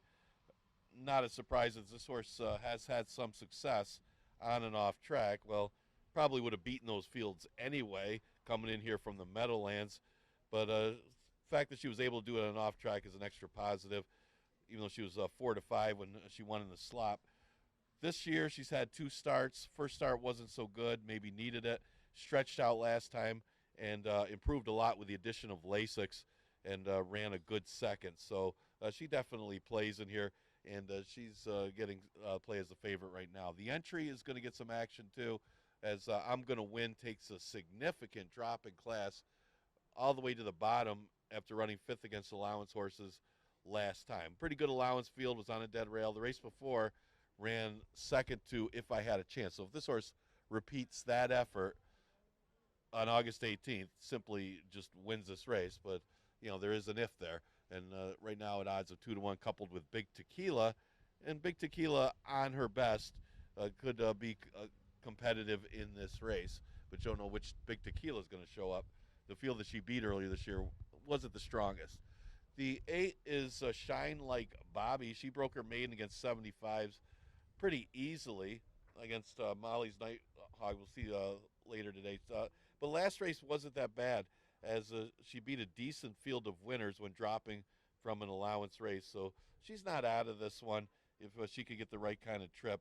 Tough to gauge how good she is because the 2 fields that she beat, well, the last race wasn't that bad, but the maiden field wasn't that good. But so this is a little bit better than the couple fields that she defeated. Of course, not as tough as the allowance race that she was in either. But she's at odds of 9-2 and certainly worth a look. 5th race starts the late pick 4, Exactitry Super Daily Double, and pick 3 also offered here.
Coming onto the track for the fifth race. Fillies and Mares, 3-year-olds and up, now winners of 3 races, 1 mile and 70 yards. And let's get to the post parade. One I'm Gonna Win with Luis Perez.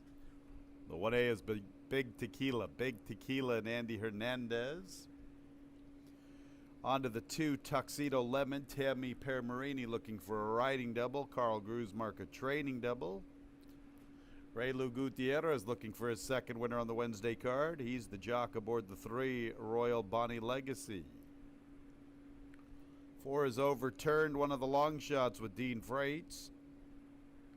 5, Frosty on the case, also a price with Michael Davila Jr.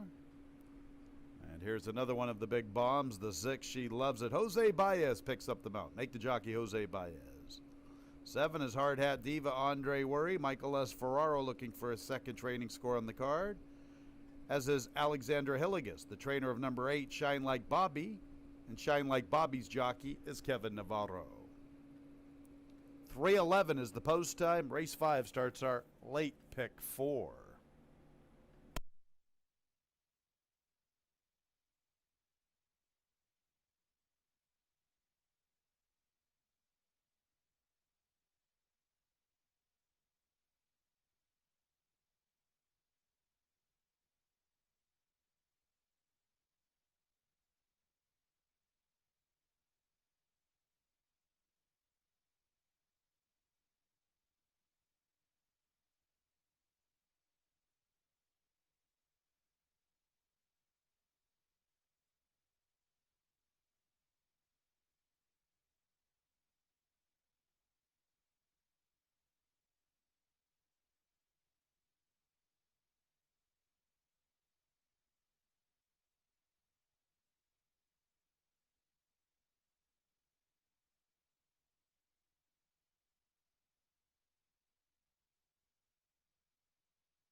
It's post time for the 5th race. Fillies and Mares, 9 of them arriving at the gate, 8 wagering interests.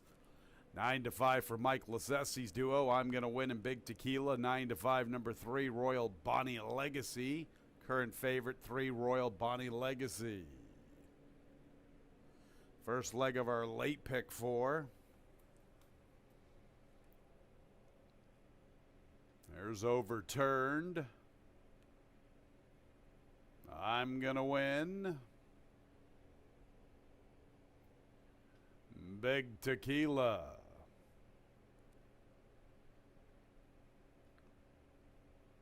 Frosty on the case. She Loves It. 2 to load, Hard Hat Diva. And Shine Like Bobby. Royal Bonnie Legacy at 8-5. Mike Lasesse's entry at 2-1.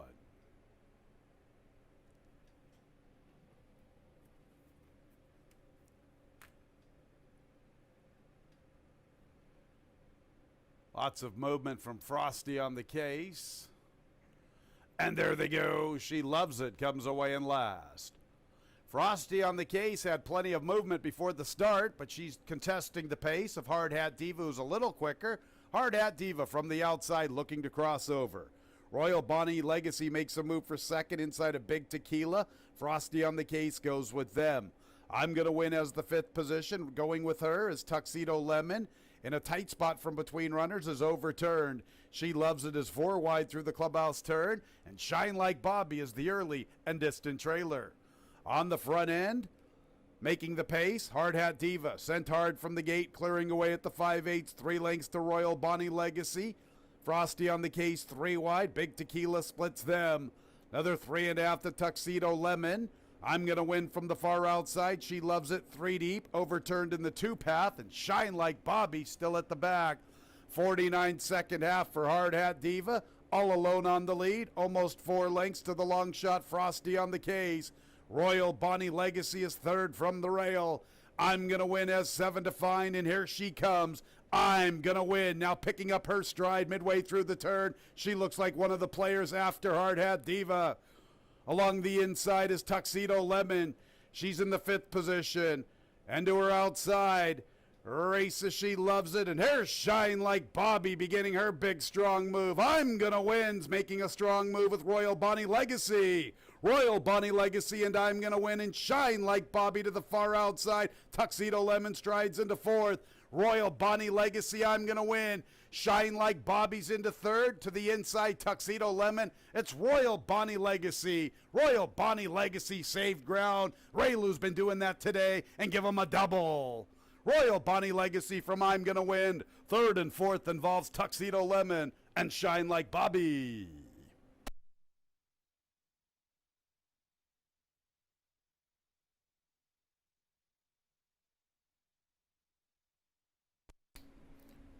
Saving ground this afternoon under Raylu Gutierrez. Royal Bonnie Legacy at 3-2, the unofficial winner of the 5th race. I'm going to win took the overland route through the turn. She's second. The photo sign is there for 3rd and 4th. 149 and 1/5.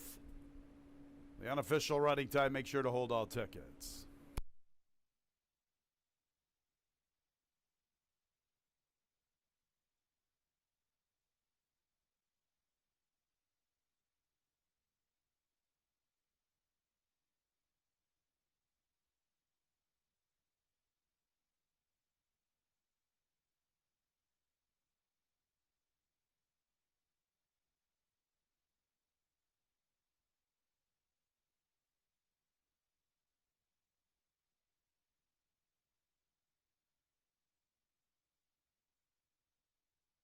Results of the photo: 3rd place 2, Tuxedo Lemon. 4th place 8, Shine Like Bobby.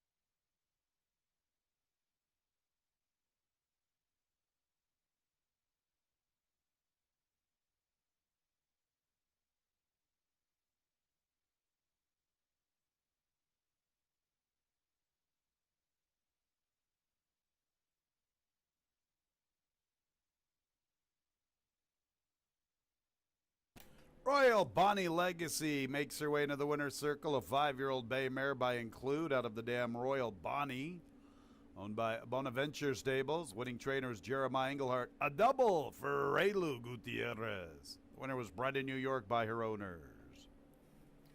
It's official. Race 5 in the books. 3-1-2-8. Top 4 finishers.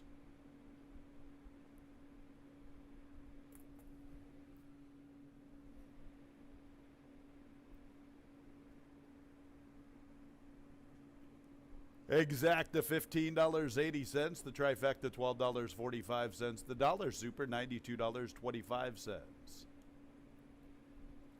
3-3 a double $46.20. 1-3-3. Pick 3. Bookended by Raylu, $17.62. Race 6 will start our late pick 3. Scratches 4 and 5. Lucky Dilly and Hey Easy. Race 6 is in 20 minutes at 3:38.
Fans, it should be noted not all combinations are covered in the pick 3 sequence that started in today's 4th race.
9 minutes to go for race number 6, and looking back at the 5th, it was really a two-horse race between Royal Bonnie Legacy and I'm Gonna Win.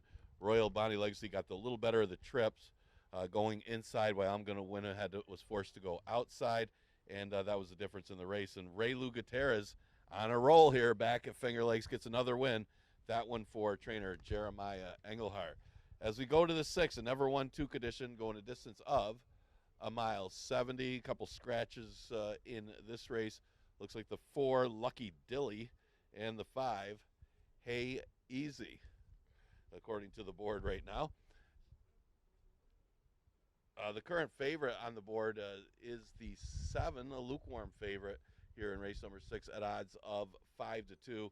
Tropical Storm M, one of a few that take a big drop in class, and this one was going pretty good early in the year. Did take advantage of some slow paces. It was with a pace that went in 51 and 116, then had the lead in 50 and 115. Finished second in both of them to some good horses, Smart Broad and Sure Stitch. No real excuse in the races, and didn't have as good a trip the next time against Chandelamo and Lady Macho, but last time just showed absolutely nothing, being stuck on the dead rail. But drops in class to 5,000, and with the drop in class, has to be considered in here. The 6 is Molly's Nighthawk. Actually closed in a race that had no pace, where City's Bird Flying just had it very easy on the lead in 51 and 116. Of course, that one didn't fare too well today, so blowing by that one really didn't really prove anything for Molly's Nighthawk, but she did prove that she was much the best against that field, and maybe she can move up a little bit going against winners for the first time.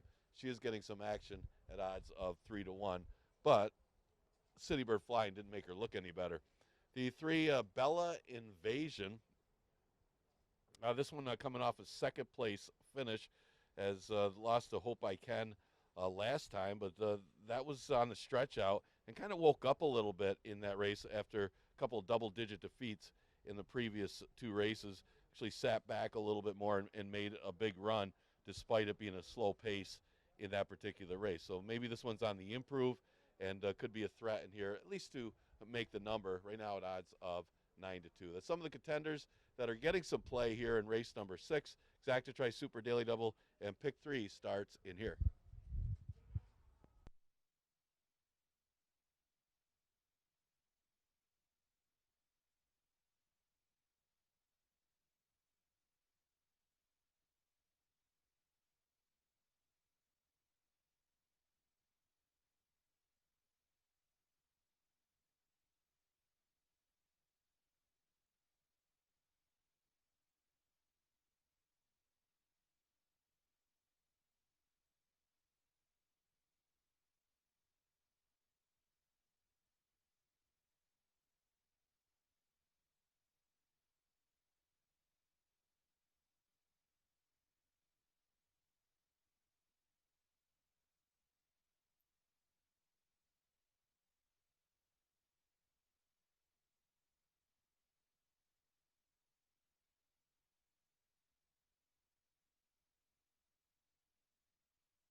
Race 6, fillies and mares, $5,000 claimers, non-winners of 2 races, 1 mile and 70 yards, scratches 4 and 5, Lucky Dilly and Hey Easy.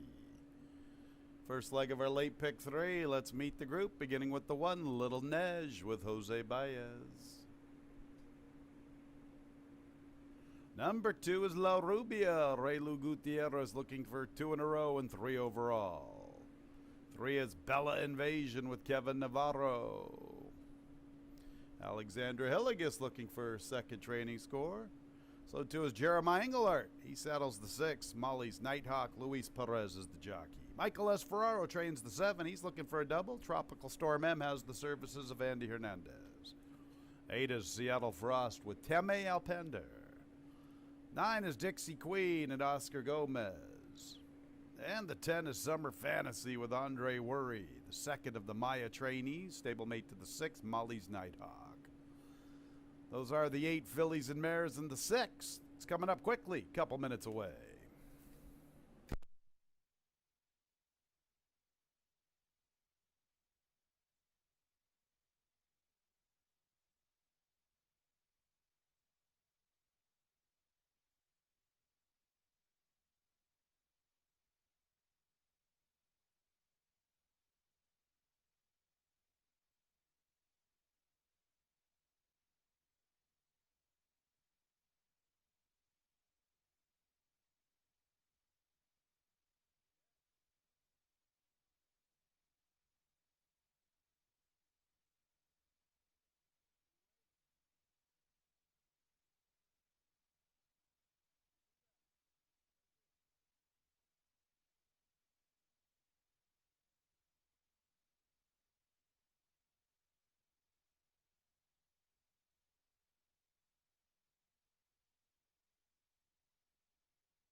The fillies and mares are approaching the starting gate.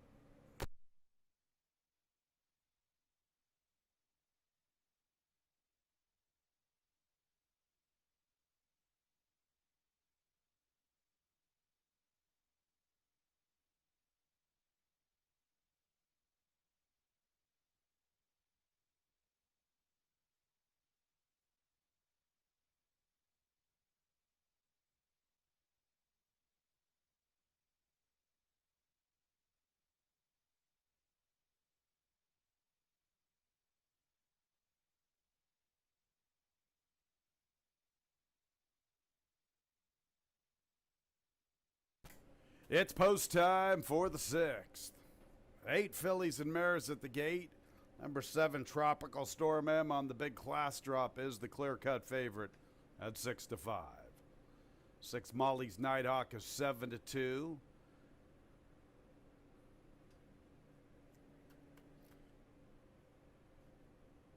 Drifting up just a little bit now, Molly's Nighthawk to 9-2. So recapping the odds, beginning with the favorite, 7 Tropical Storm M. She's at even money. Couple of 9-2 shots, couple of 9-2 shots, 6 and 9. The 10 Summer Fantasies now the second choice at 4-1.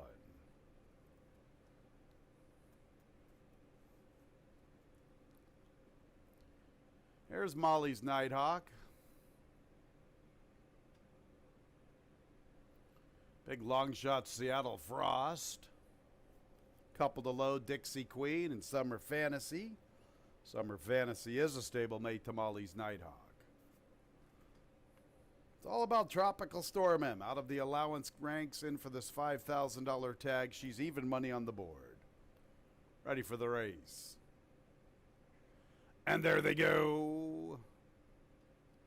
Bella Invasion shows pace. Little Ruby is forwardly positioned. Little Nej holding her spot from the rail. Here's Tropical Storm M and Seattle Frost. They both rush up together, vying for the top spot. So it is Bella Invasion from Tropical Storm M. Seattle Frost will push from the outside. La Ruby is up close from the inside. Little Nej covers the rail, flanked by Molly's Nighthawk. Dixie Queen rolls with them, 3 deep. And at the back there is Summer Fantasy. So it is Bella Invasion and Kevin Navarro on the lead, almost a length to Tropical Storm M. Seattle Frost is pushing with a wide trip. La Rubia gets a nice ground-saving journey under Raylu. And it is La Rubia making a move into second, traveling well enough past the 5/8, within a length and a half of Bella Invasion. Little Ned still against the fence. Dixie Queen's in the 2-path. Molly's Nighthawk bides her time. Here's her stablemate Summer Fantasy joining her. 6 lengths covers the group. Bella Invasion still calling the shots from La Rubia. Then Tropical Storm M. Little Nej from the rail. Dixie Queen's in the 5th spot being pushed on. Summer Fantasy goes with the overland route. Purple Silk. She's 5.5 off the lead. Molly's Nighthawk's closing along the inside. In the meantime, it's La Rubia up to the front. La Rubia and Raylu Gutierrez get to the lead at the quarter pole, and they got to beat her for the money here. In the 2nd spot, Tropical Storm M with Bella Invasion. They're stacked across the track for 4th. La Rubia turns for home with a good-looking lead. She's 3/16 from the line, and she strengthens her stride. La Rubia appears to be gone near the 8th pole. Tropical Storm M clings to 2nd. Molly's Nighthawk makes a move for that spot. Farther out is Summer Fantasy. It's all about Raylu and the slop this afternoon. That's 3, and it's back-to-back for Mr. Gutierrez. La Rubia dominates. Tropical Storm M was 2nd, and Molly's Nighthawk and Summer Fantasy 4th.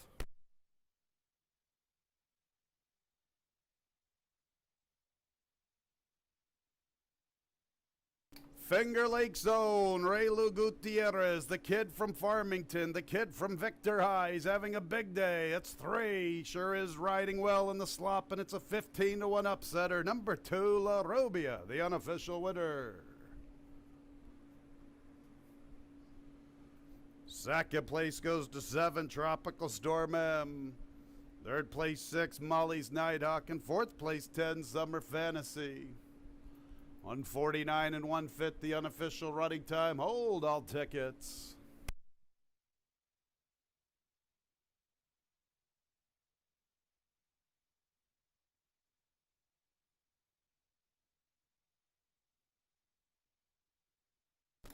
The final running time, 149 and 26/100.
Well, Rubia's in the winner's circle.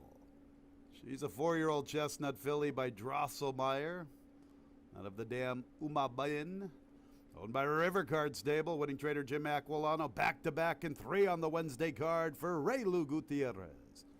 Winner was bred in New York by Stonegate Stables, LLC. $33 winner for Raylu. The exacta $127, the trifecta $110.75. The Raylu double $71.50. 332 pick 3 $246.50. The try $110.75, the dollar super $636.50. Two-way shake on the runner-up 7 Tropical Storm M. I'll get the results of the shake momentarily.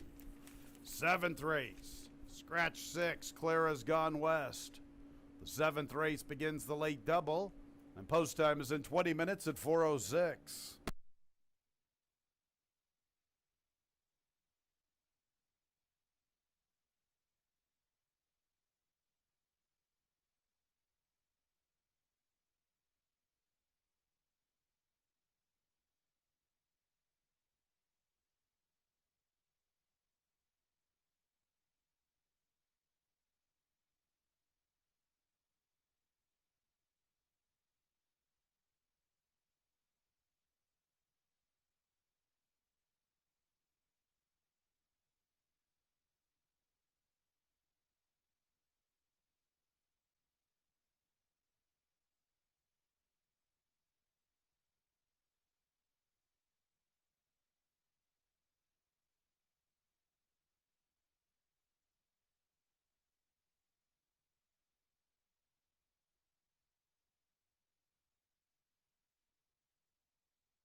We had a claim from race 6, the runner-up 7 Tropical Storm M. She moves to the barn of Ralph D'Alessandro, two-way shake. Ralphie D, owner-trainer.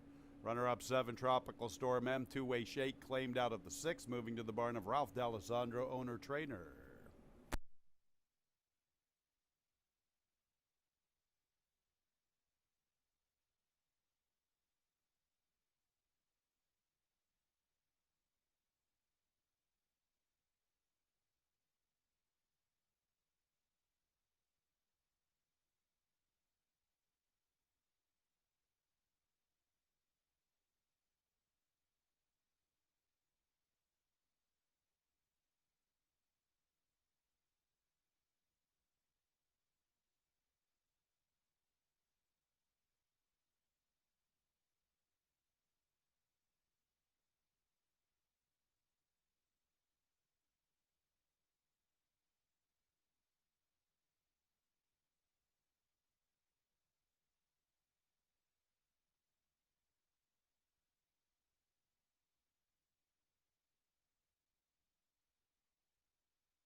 Getting ready for race number 7. A little bit of an upset, a little bit of an overlay was La Rubia. It wasn't like this horse was getting beat that badly in the condition.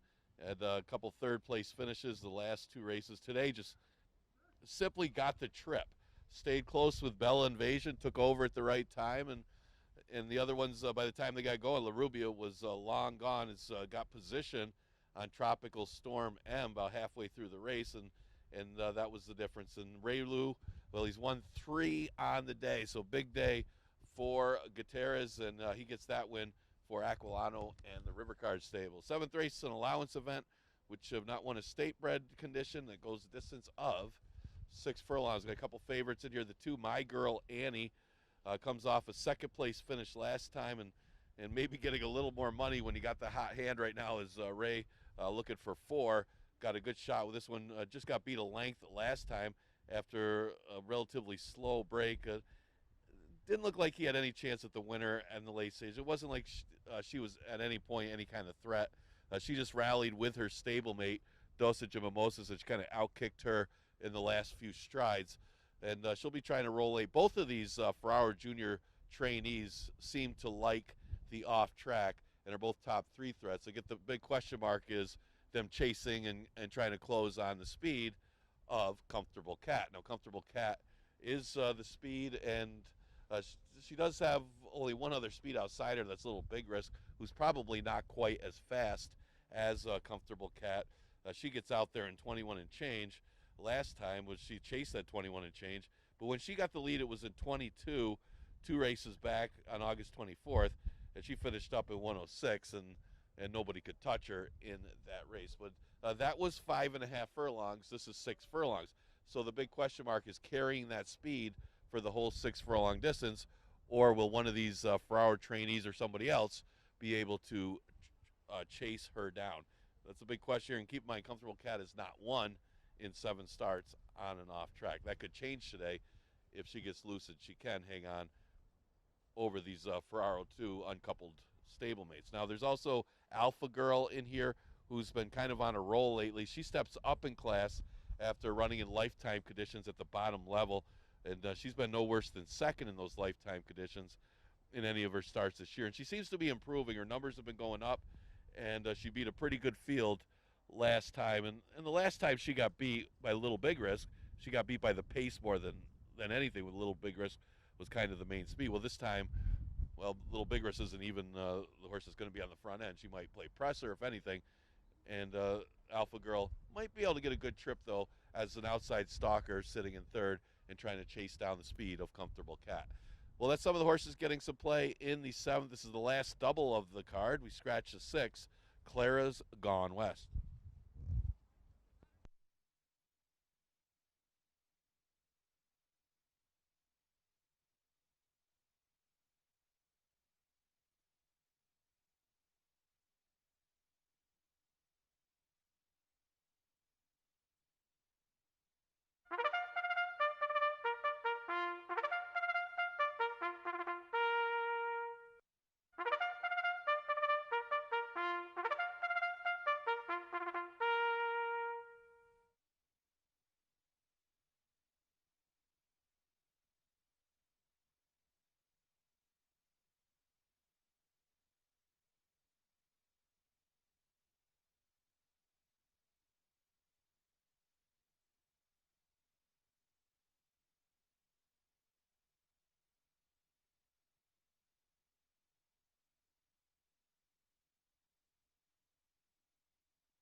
Seventh race, New York bred fillies and mares.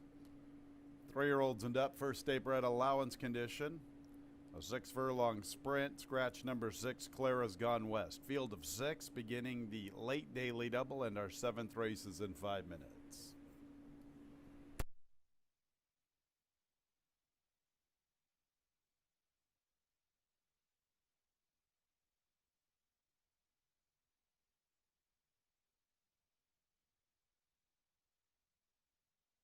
Here's the field, beginning with the one, Dosage and Mimosas. Kevin Navarro has the call.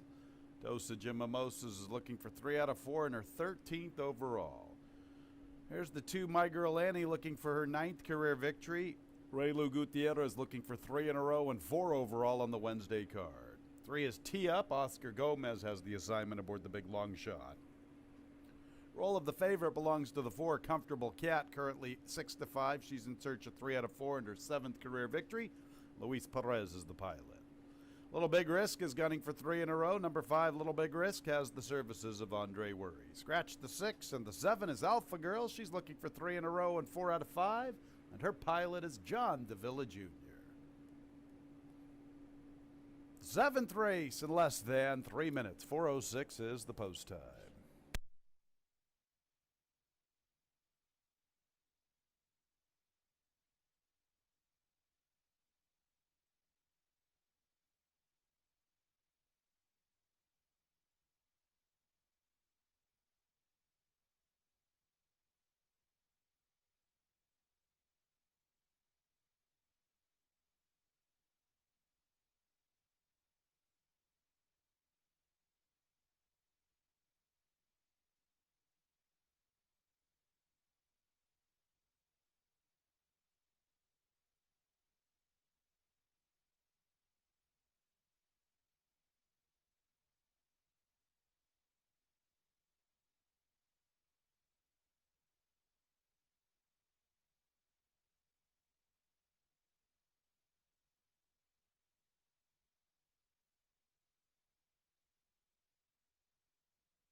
Well, I'm in it. Post time in a minute.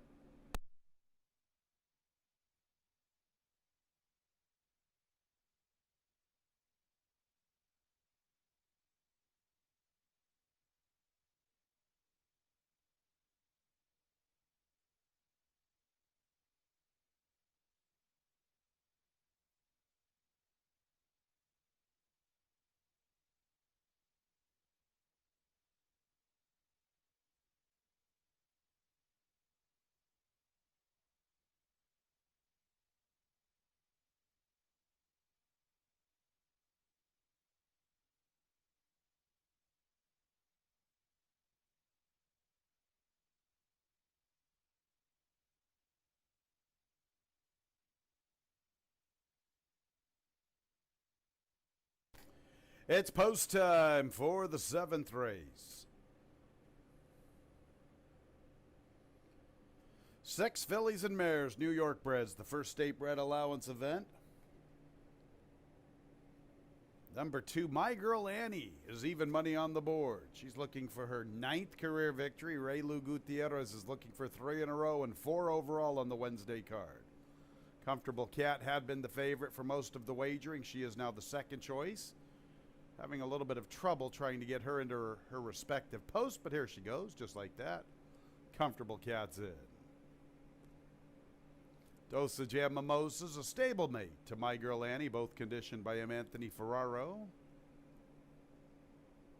Hard not to be a fan of Dosage Mimosa. She tries every time. She's going for 3 out of 4 in her 13th career score. The favorites in My Girl Annie. Here's the big long shot tee up. And the fillies to the outside. They're both looking for 3 in a row. Little Big Risk and Alpha Girl. 9-1 and 9-2 respectively. My Girl Annie at 6-5 and Comfortable Cat at 9-5. 6 fillies and mares. First state bred allowance event. They're at the post. And there they go. And Comfortable Cat begins the best. Little Big Risk is also quickly away, and they are 1-2 out of the starting gate. And Tee-Up has the 3rd position, covering My Girl Annie. Alpha Girl from the far outside strides into 5th, and Dosage of Mimosas is the last of all. Comfortable Cat, the speed of the speed, a length and a half. The Little Big Risk, who stays close, stalking from her outside. My Girl Annie saving ground. It's been a good move this afternoon for Raylu, and My Girl Annie is only 3 off the lead heading into the 3rd. Another 2.5 to Alpha Girl, who's hitting her best stride. She passes Tee-Up. Nothing yet from Dosage of Mimosas. Comfortable Cat, fleet-footed on the lead, still maintaining a length and a half. The Little Big Risk, who continues to pursue the Comfortable Cat, and My Girl Annie continues to ride the rail. She's more than 3.5 off the lead. Alpha Girl's a good 6 from the front. Then with a Dosage of Mimosas hitting her stride to the far outside. Tee-Up's at the back. Comfortable Cat has the lead. Now My Girl Annie and Raylu ride the rail, and here comes My Girl Annie. Far outside is Dosage of Mimosas. She's absolutely storming home, covering Alpha Girl, but it is My Girl Annie, and it's all about Victor High School's Raylu Gutierrez. A happy hour for the local kid, and it's 4 overall on the Wednesday card. My Girl Annie, her 9th career victory. Dosage of Mimosa 2nd. Then Alpha Girl, and Comfortable Cat was 4th.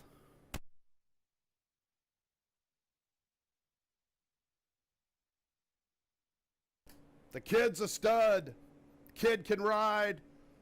Raylu Gutierrez having a big day, riding the rail all the way to the winner's circle on 4 occasions.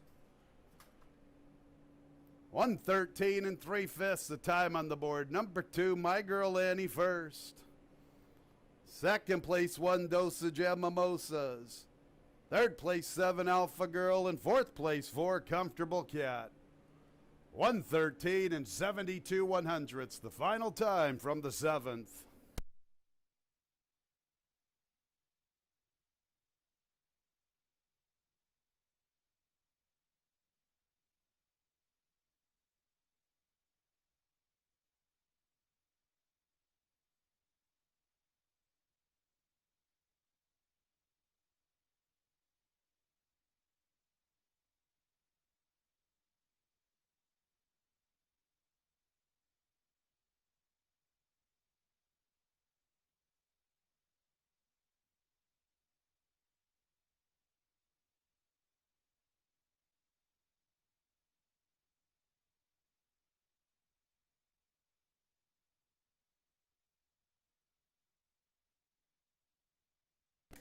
My Girl Annie is in the winner's circle. It's her 9th career victory. A 6-year-old dark bear brown mare by Boys at Toscanova out of the dam Miss Trudy. Owned by M. Anthony Ferraro, Stelianos Stathopoulos, and the best name in racing, I Hate My Money Racing. M. Anthony is the winning trainer. And Raylu Gutierrez is the winning jockey. A happy hour for the local kid, and it's 4 overall on the Wednesday program. Raylu's double, $130.50. His pick 3's worth $89 and some change. The M. Anthony Ferraro exact is worth $23.80. The try, $21.87. The Dollar Super, $82.50. That Raylu pick 3, $89.37. The winner was bred in New York by Rhapsody Farm, LLC. One more race to go on the Wednesday card. Scratch the 10, Charlie Riffick. The nightcaps in 23 minutes at 4:34.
All right, getting ready for the last race on today's card. Only 3 days left of the 2020 live racing meet. We're running Monday through Wednesday next week, so we're dark the next few days. Monday, we got a stakes race, the $218,000 New York Breeders' Futurity. That'll be the feature race of that 8-race card. Then we got a bunch on Tuesday, I think 9, and then 10 on Wednesday. So a lot of action left of the last 3 days of the 2020 season. 110 will be the post on Monday. That will change for that Wednesday card, be a little bit earlier. The 7th race, Ray's the only one that knows that the rail's okay today, and because he's been winning on it. He's been saving ground on the inside. And main thing was the key to the race is that little big risk kept Comfortable Cat honest through that first quarter, forced the horse to go 22. Even though she didn't really press eyeball to eyeball, she made her push away in 22. And going 6 furlongs, that was enough for my girl Annie to be able to close. And she was the main threat if Comfortable Cat went too fast for the 6 furlong distance. And she did. And Ray was able to take advantage and get his 4th win on the card. Big day for Ray Gutierrez. He gets that victory for M. Anthony Ferraro. He's not done yet. He's got one here in the 8th. We got 10 minutes to post for this race, a 5,000 never won 3 condition, going a distance of 1.70 miles. And we do have the 1 scratch, the 10, Charlie Riffick out of this one. Good wide open race to finish it off. Early money on the 11. Well, you can say that 4-1 is the lukewarm favorite right now.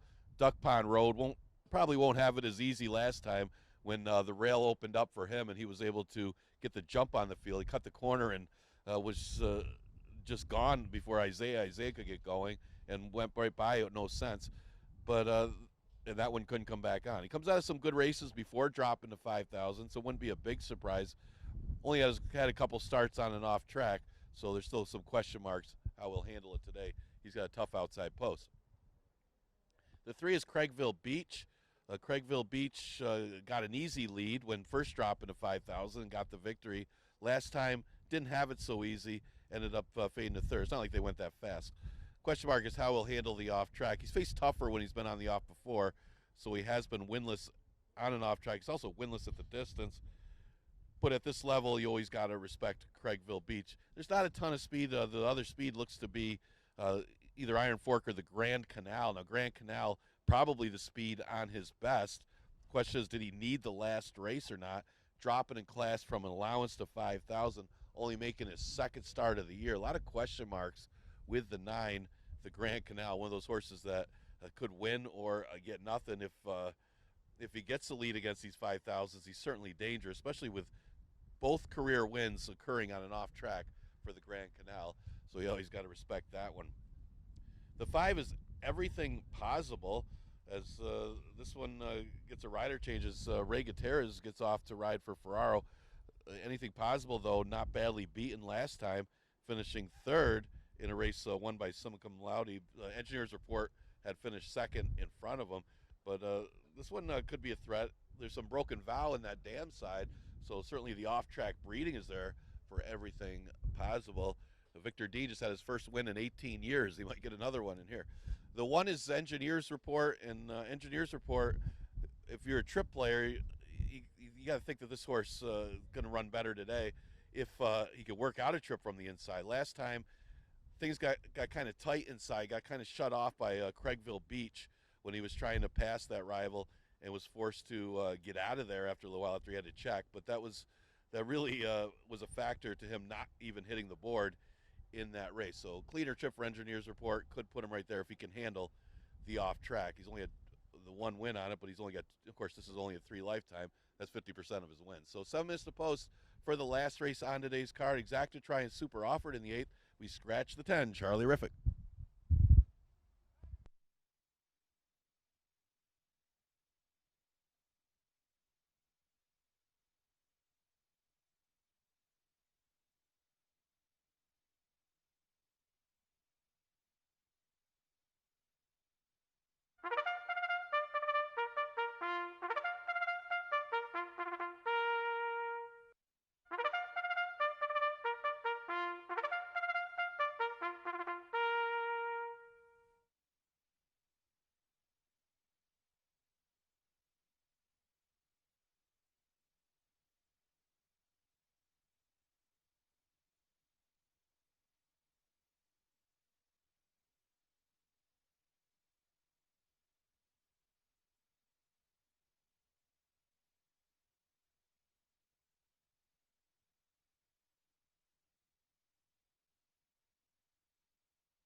One more race on the Wednesday card. Scratch the 10. Charlie Riffick. Here's the field. 1 is Engineer's Report. Michael Davila Jr.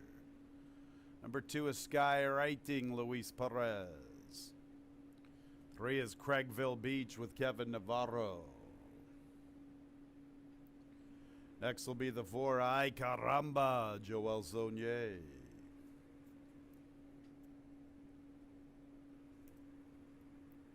The 5 is Everything Possible. Tame Alpander is in the irons. 6 is Blue Skies Forever with Emmanuel Di Diego. 7 is Sweeping Vista. Raylu Gutierrez looking to sweep the late pick 4 and get a high 5 on the Wednesday card. Michael S. Ferraro's looking for a training double. 8 is Iron Fork and jockey Andre Worry. Number 9 is the Grand Canal and Andy Hernandez, stablemate to Sweeping Vista. Scratched the 10, Charlie Riffick. 11 is Duck Pond Road with Nazario Alvarado. Very wide open event. Right now, number 3, Craigville Beach is the favorite at 5-2. The nightcap at 1 mile and 70 yards. 3-year-olds and up. Now winners of 3 races, $5,000 claimers. Once again, scratch 10, Charlie Riffick. Post time in 4 minutes.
Less than 1 minute until the nightcap.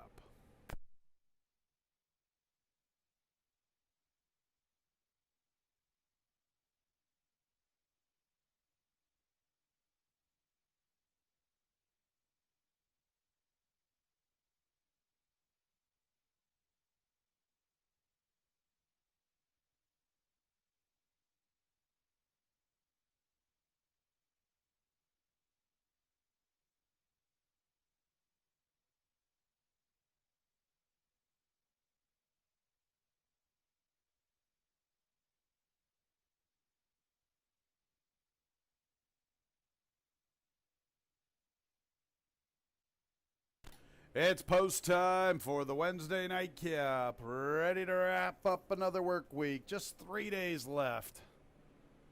Gonna wrap up the 2020 season 1 week from today. Still 3 days of action Monday, Tuesday, and Wednesday. 110 first post.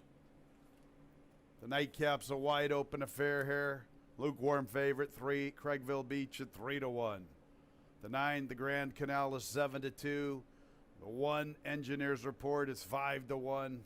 It's a wide open affair, and now the Grand Canal has the role of the favorite at 5-2. 2, 5, 6, 7, and 8 are uncovered in our pick 5. The carryover would be better than $5,600. 2, 5, 6, 7, 8 uncovered in the pick 5.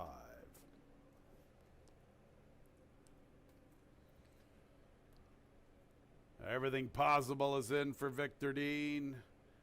There's Blue Skies Forever for Cano.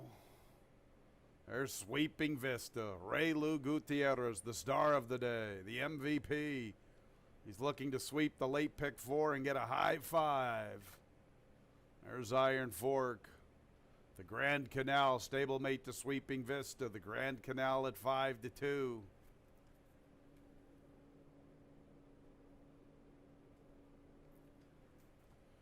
And Duck Pond Road to the outside.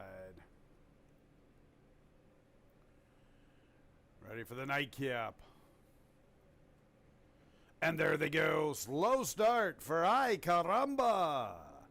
Craigville Beach is sent along for the lead. Engineers Report is showing pace.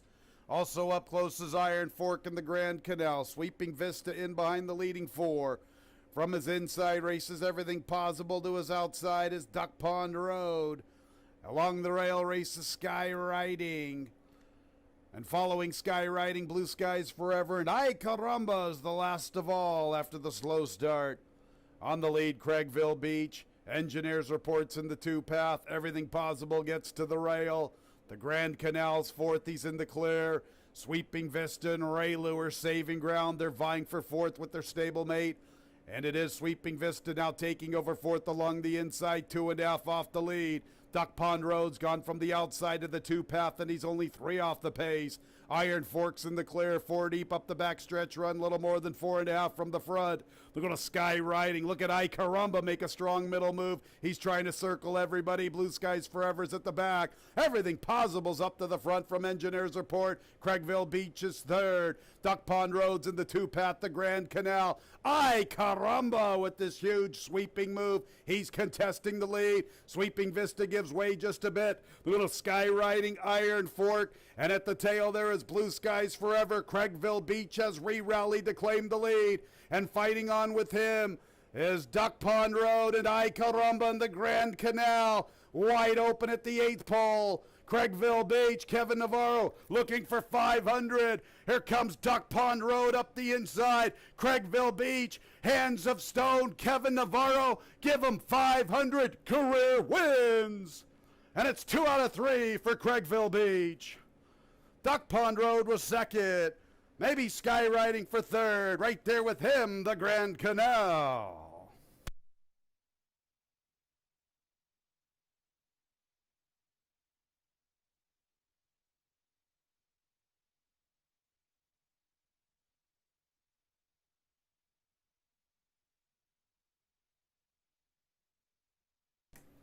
Craigville Beach, Kevin Navarro, congratulations. 500 career victories.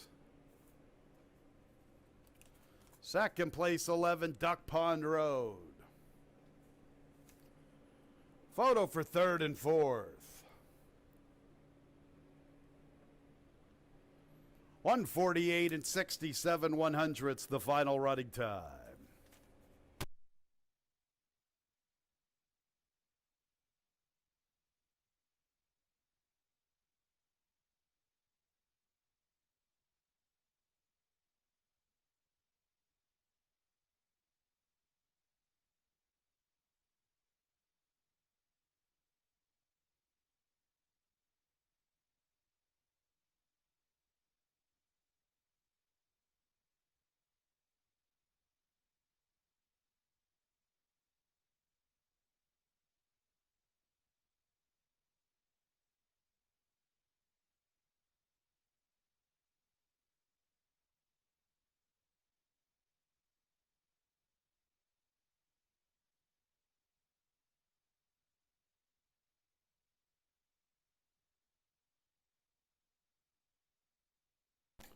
Third place 2, Sky Riding. Fourth place 9, the Grand Canal.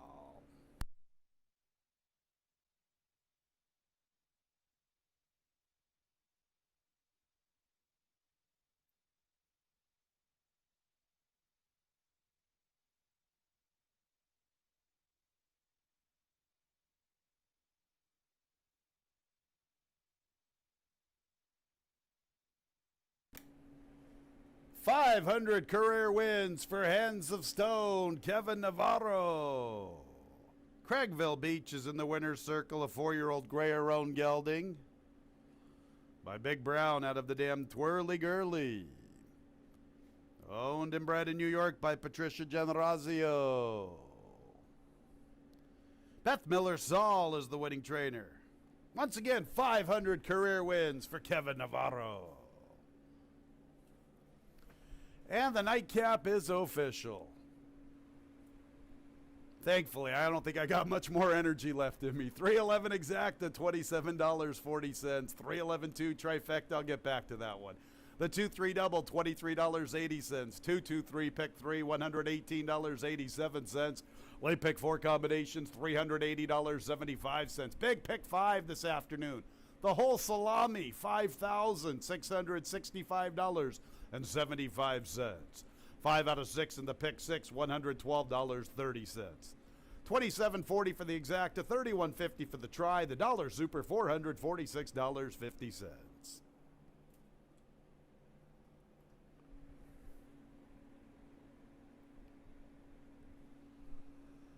That's it for the Wednesday card. That's it for the work week.